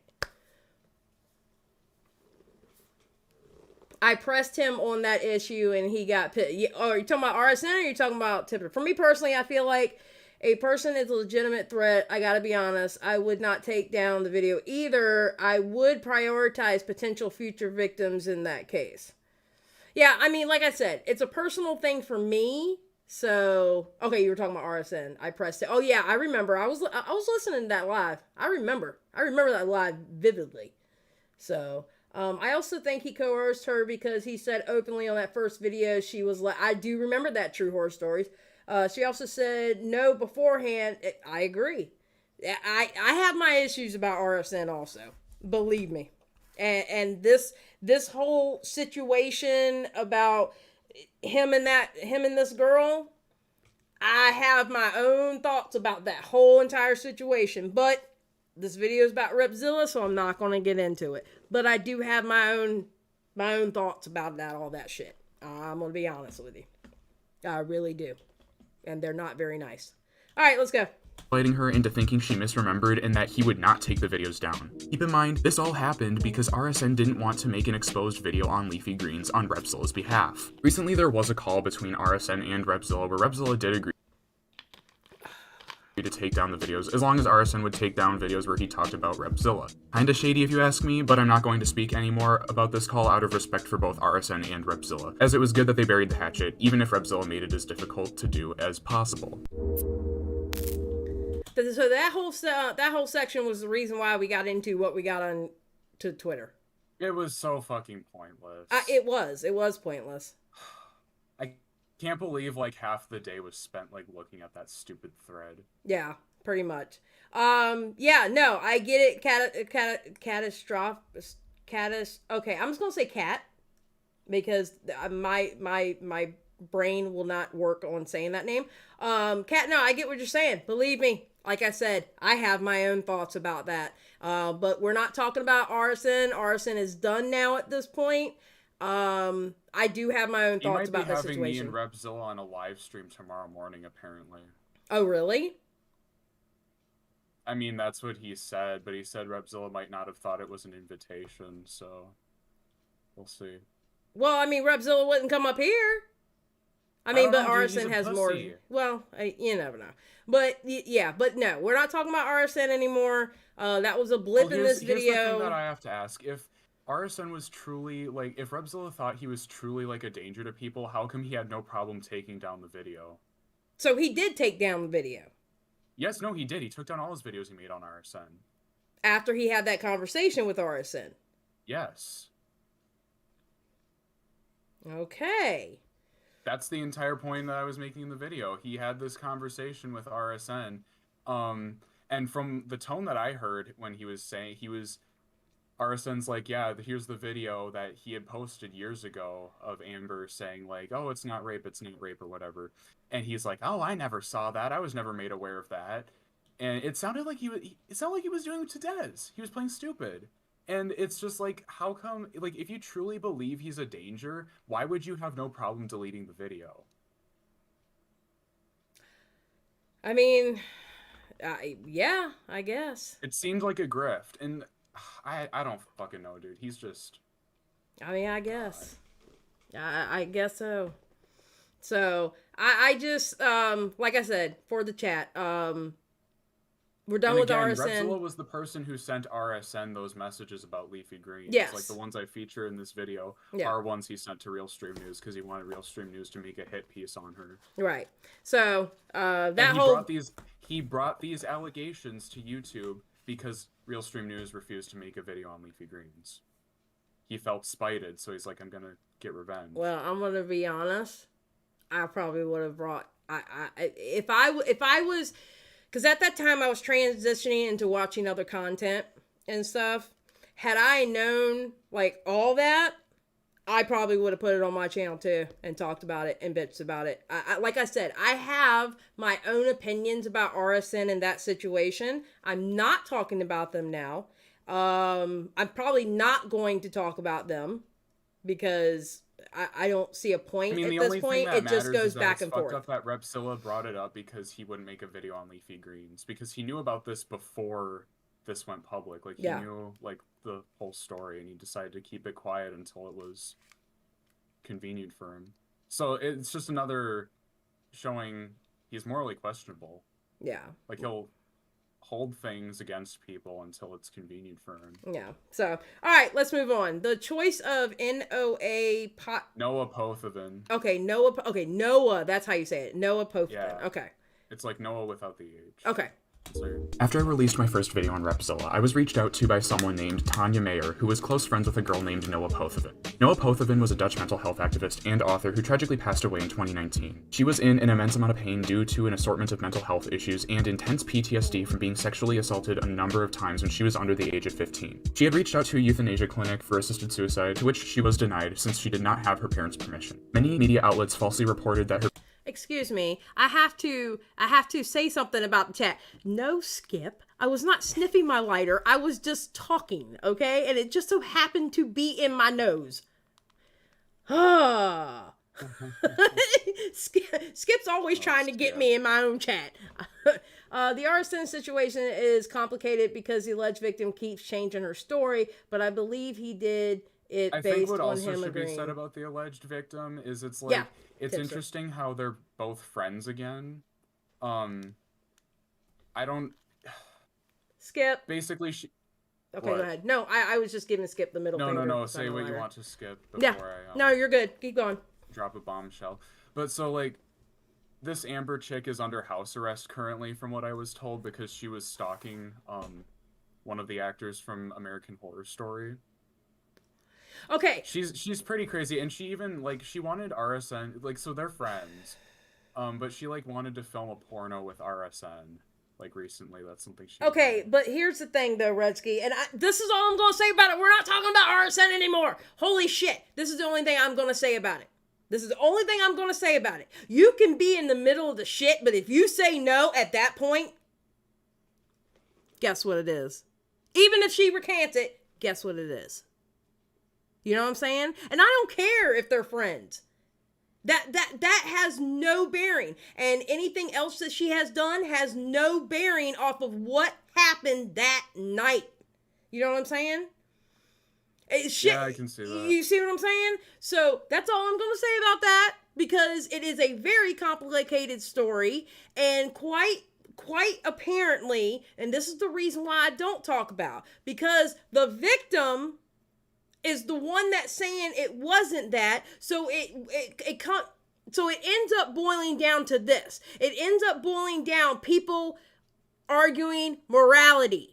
And then people arguing points. It becomes like a really weird, twisted he said, she said, yes, like agree to disagree thing. It's a very complicated story, like Tipster said, but it boils down to when the victim herself is saying it wasn't, when morality tells you it was, but she's saying it doesn't, there is no point in me arguing it. That's why I don't talk about that situation. Yeah. You see what I'm saying? That's why I don't talk about it. That's why I'm not going to talk about it. It's too convoluted. It's got too many sticky, nasty parts in it. Mm-hmm. And that's why I sniff my barbecue lighter. Shit. Yeah. All right, let's go. The passing was due to assisted suicide. It had to be said, but since we're done talking about that, let's talk about the last part. Yes, this last part is really fucking sad. When that in fact it's was sad, and it's fucked up what he did. Yeah, this is really sad. I actually teared up on this part, and I am not going to tear up today because I'm going to, the case. Repzilla made a video covering the situation on how there was misinformation that was being spread. For once, I actually thought this would be an objectively good video until it took a nosedive when he began criticizing the girl for committing suicide. He then compared her pain that she had gone through to the trauma he had with his brain injury from his car accident and how he was strong enough to push through that pain. This is absolutely disgusting, not just because Repzilla started making the subject about himself, but because he was making a false equivalence. This 17-year-old child not just feeling like she had nowhere else to go, nowhere to turn, and that her life was essentially over, really deeply saddens me, because it always gets better. I remember back in 2017 after my accident, it was just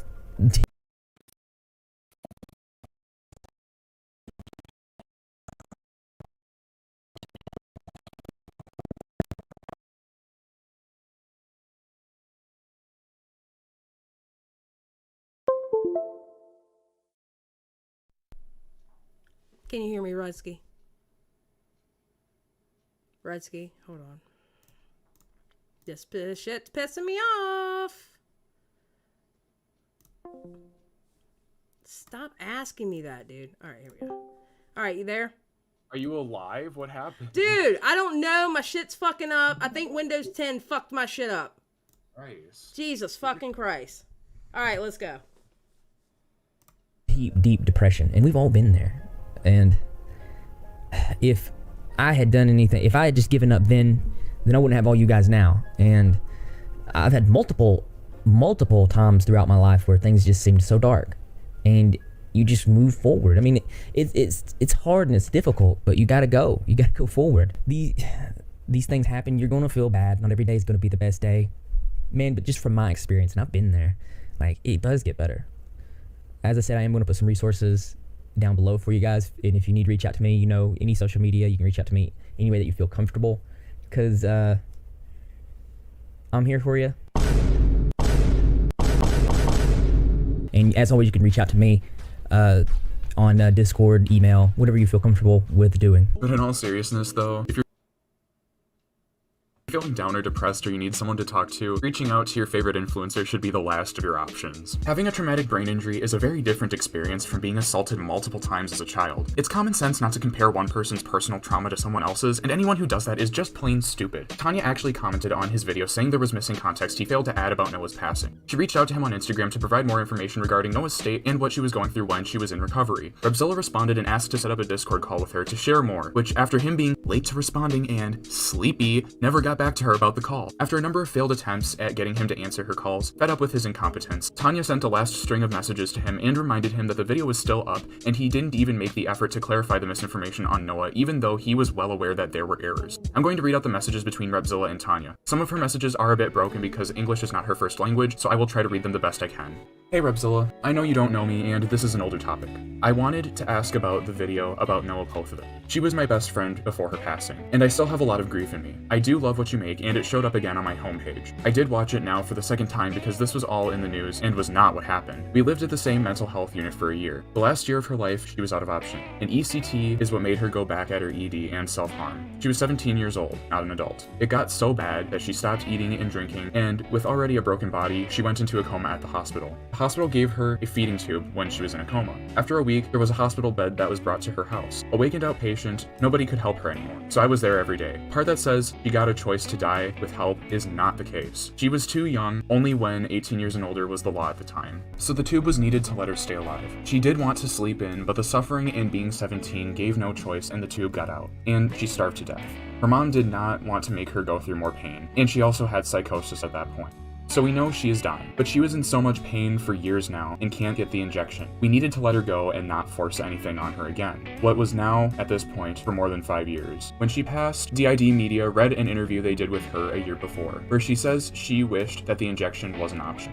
I got news outlets that DID called for months, her parents also. Her mother in tears on TV also explaining that was not the case and it hurt that people thought that. We tried to block the media as it was heartbreaking. It was June 2nd on the day of her passing. The day that I went was my birthday, so I wanted to see her, but it became a shock and a trauma for me and a total crime scene. The report says neutral death. If you stop eating and drinking, your body just gives out. This video has much misinformation and people still have the idea that she got the help of a doctor. I did find myself really bad and scared to ask if you can give the correct info about her in the description or have it not online. I know to make things like that is a lot of work and I get if you leave it public. And I'm asking this not from a bad place. It showed up again and I'm wanting to ask it. I'm sorry for asking. I get that it is much work and get it if you let it be how it is now. If I can clear information or you want proof of my friendship with Noah, please feel. All right, Zombie Fox, have a good night. I know this part affects you, dude.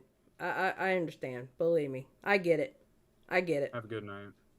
Feel free to ask, or ask for any details I didn't share. The time of her last therapy, I was in an ICU for mental health, next to where she got the ECT. I stayed at the ICU place from Parnasia K-Cap, Nectarine Strat. She did go to the outpatient Mango Strat. There is one clinic there, and also there's a center for all the additional drugs that can help. It's kind of like a mental health mini-city. I have stayed in 5 places there. I have now been in healthcare for more than 13 years, with still not really knowing why. We think now that I have the conversion disorder, what showed up in borderline polydrugs disorder, and an eating disorder, but this is all a conversion disorder, or functional neurologic symptom disorder as it's named. Noah and I were in an ICU for eating disorders in 2015. Long text, I try to explain it as good as I can. I'm Dutch, so my English is bad. Sorry for that. Thanks for the time. Hope that I explained the situation as best I could. And that's basically how she closes her message off. Tanya then links the video that Repzilla made on Noah Pothoven. Repzilla responds and says, let's have a call tomorrow on my Discord server if you have time. Tanya responds and says, I'm Dutch, but if you give me time and a link, I'll find the time. I'm still in lockdown. Those messages were from June. Now skip all the way to October, and Repzilla then replies and says, sorry, I got this late. So if you could download Discord app and add this Discord code, I can see how I can help. Tanya then responds and says, I have added you on Discord. Around this, her mother also did go on Dutch TV and said how much this hurt her. So I can send that also. It's in Dutch, but don't know if there's any English in it now. And she links a clip from a TV show from the Netherlands where Noah Pothoven's mother goes on to talk about all the misinformation media outlets were spreading regarding Noah's death.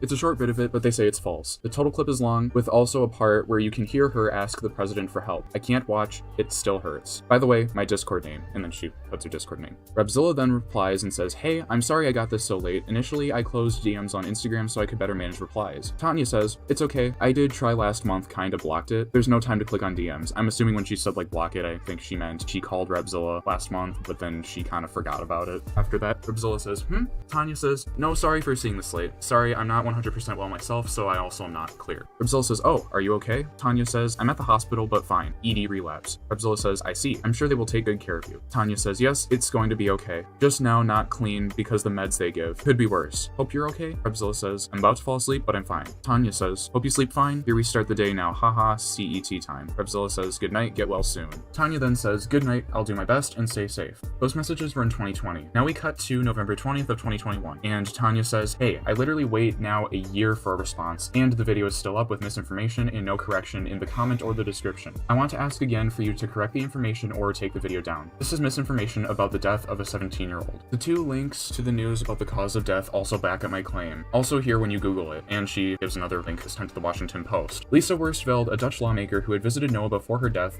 when she was surrounded by family and friends in her living room, said she was struck by the teenager's strength. She told the Gelderlander that it was nice to see her again, although the circumstances were surreal. The spokeswoman for Westerveld told the Washington Post that she did not know more about the circumstances of the teenager's death. I will never forget her, the lawmaker vowed.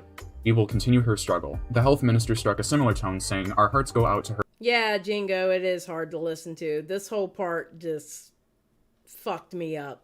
I'm gonna be honest. Her family and friends.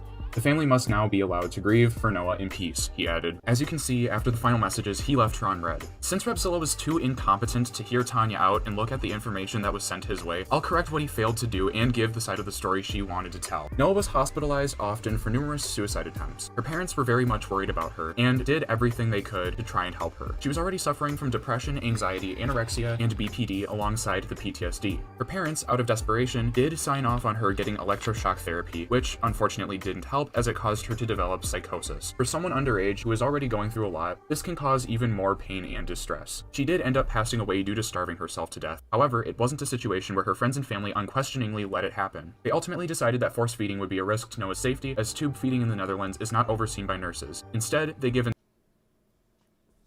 instructions, the medical supplies, the medication necessary, and then send the patient home to inject the formula into themselves. This makes it unfortunately easy to overdose on the medication, as Tanya described how one time she herself went into cardiac arrest twice when she mixed the medication with alcohol. The reason force feeding was off the table was because there was a high probability that Noah would have made herself overdose on the medication. She chose not to eat or drink, and there was nothing else they could do to stop her body from shutting down without causing her more pain. Here's the post that Noah made before she died. The beginning was an annotation that her mother made, updating everyone with the final message. Afterward is Noah's original words. The post is in Dutch, but I translated it the best I could.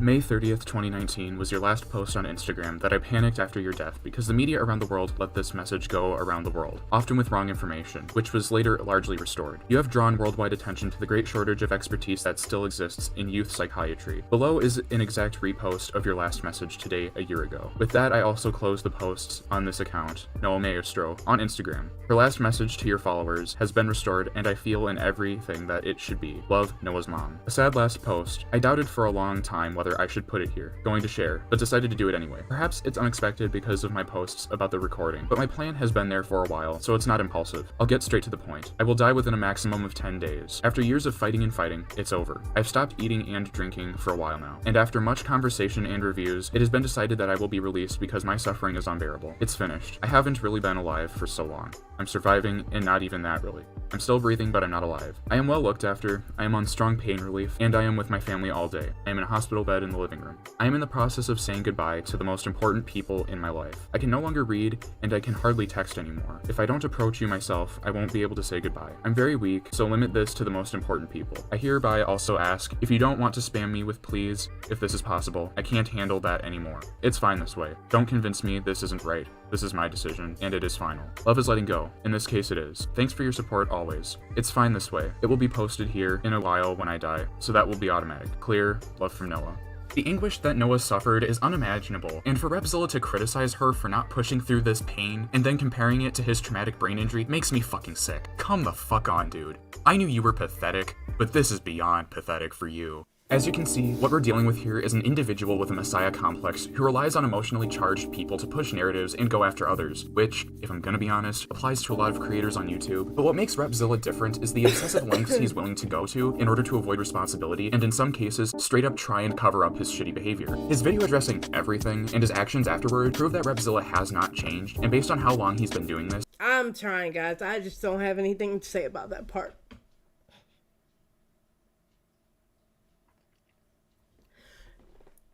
Redski, are you still there? Yeah, I am.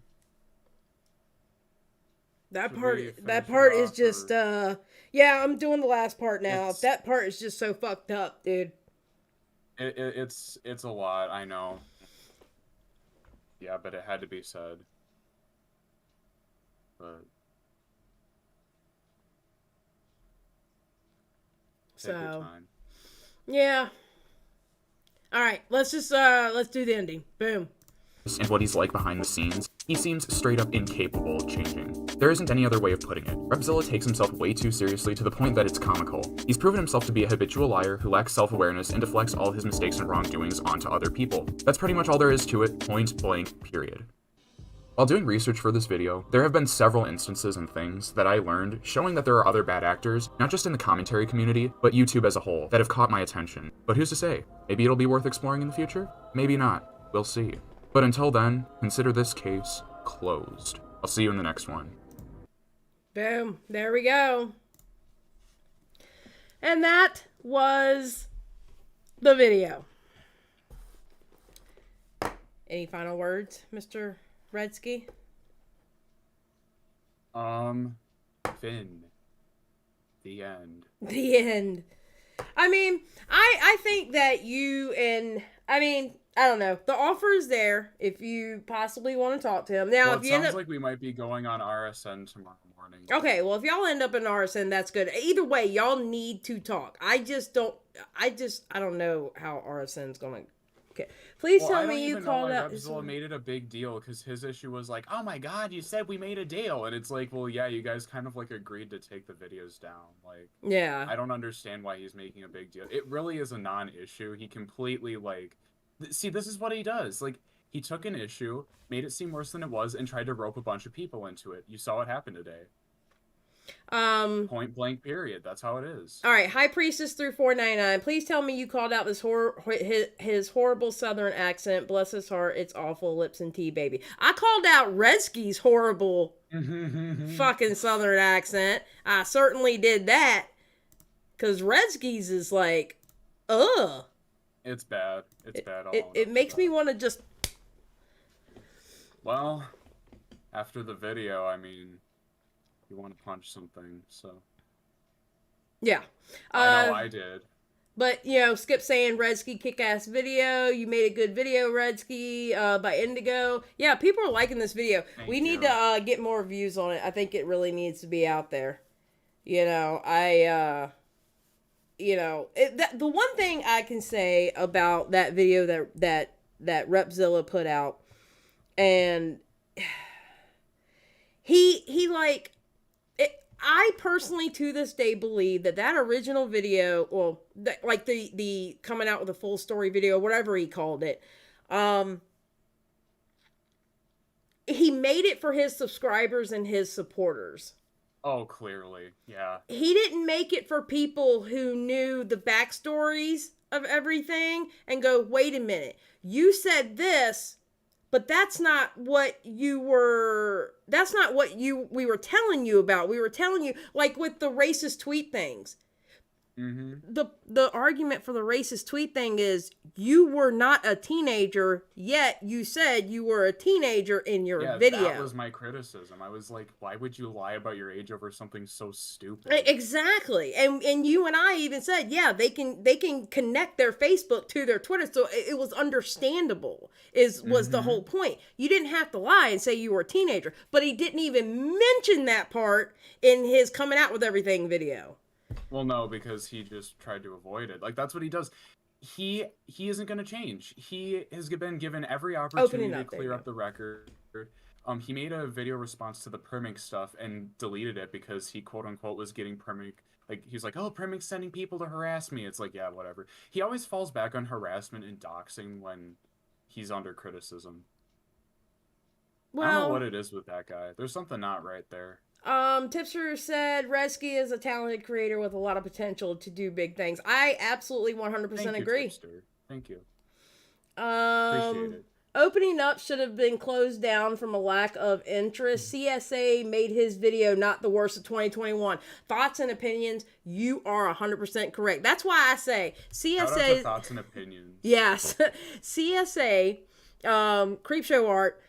That's why I say she's the worst video of 2021. Last minute submission. It was a last minute submission because had she had dropped that shit January 1st, it would have been Repzilla's video. It would have been Repzilla's video. But it was a last minute submission. Yeah, she saved him from worst video of 2021 or 2021.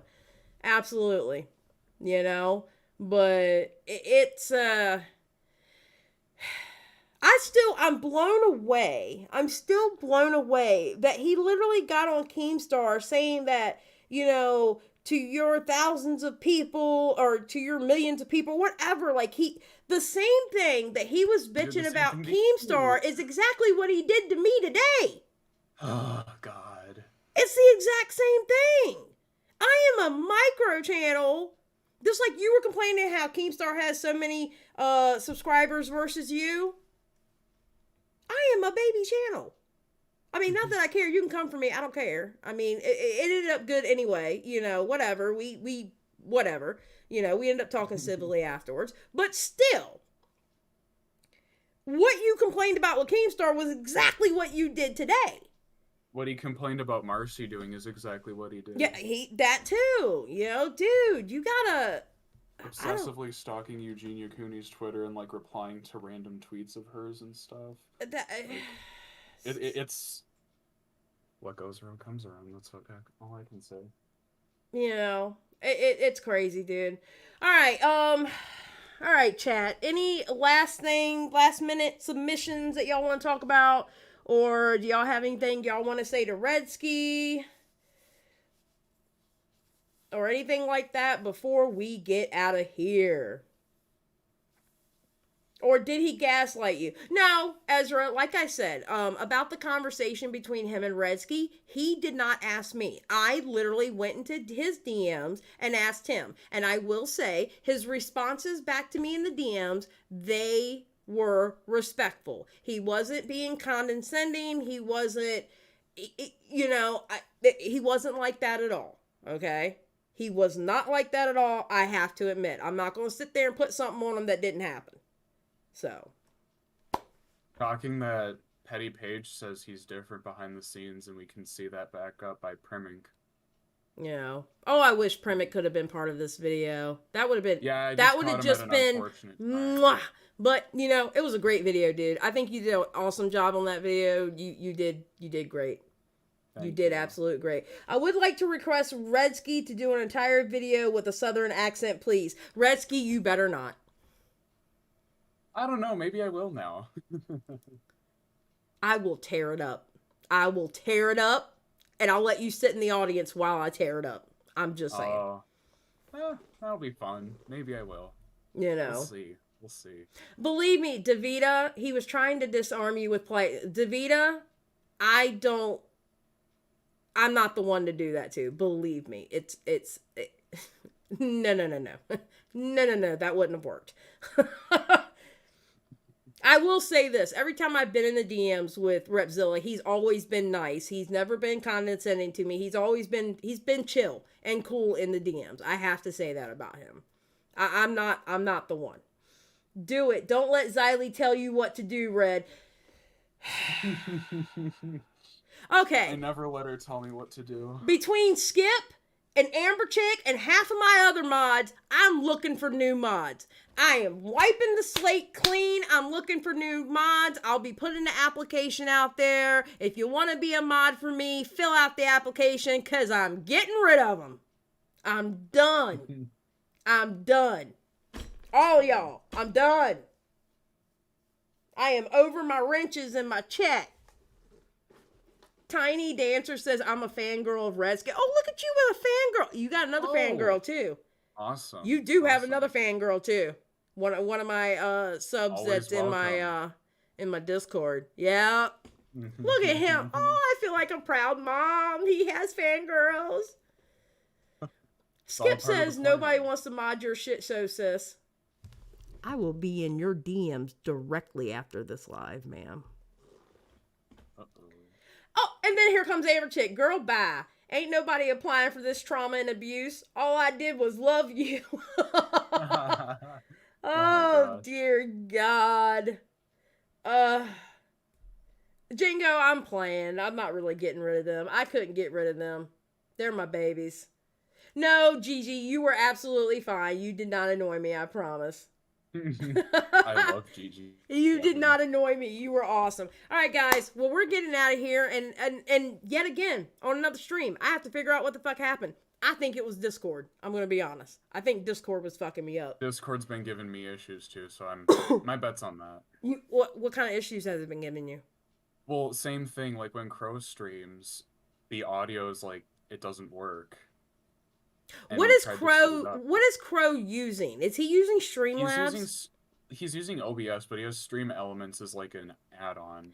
Because I'm wondering if I need to just get OBS and then get Stream Elements. Because I heard that Streamlabs is sus. Yeah, I heard Streamlabs is very hard on your computer also.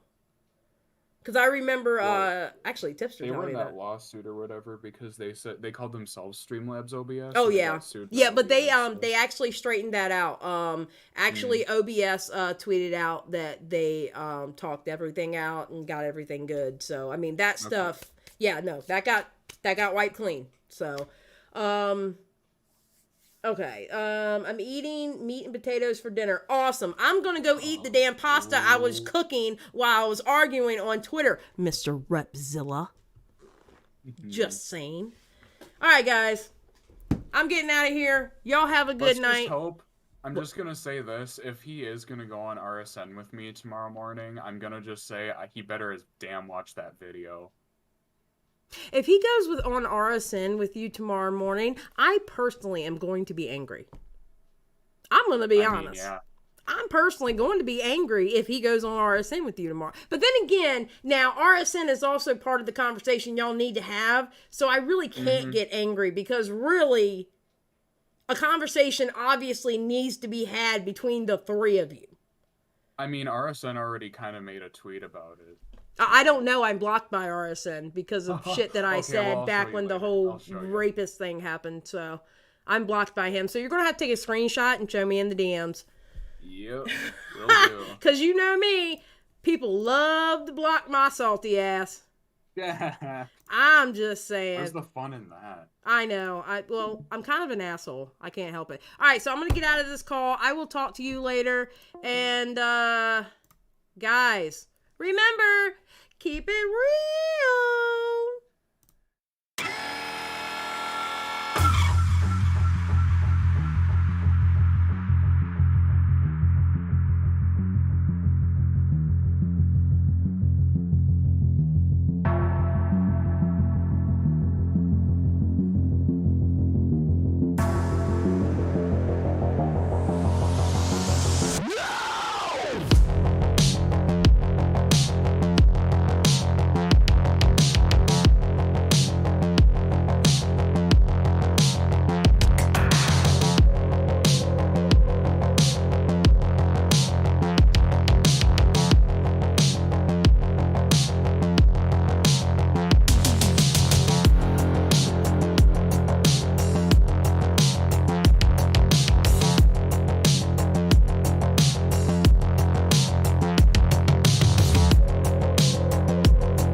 Shut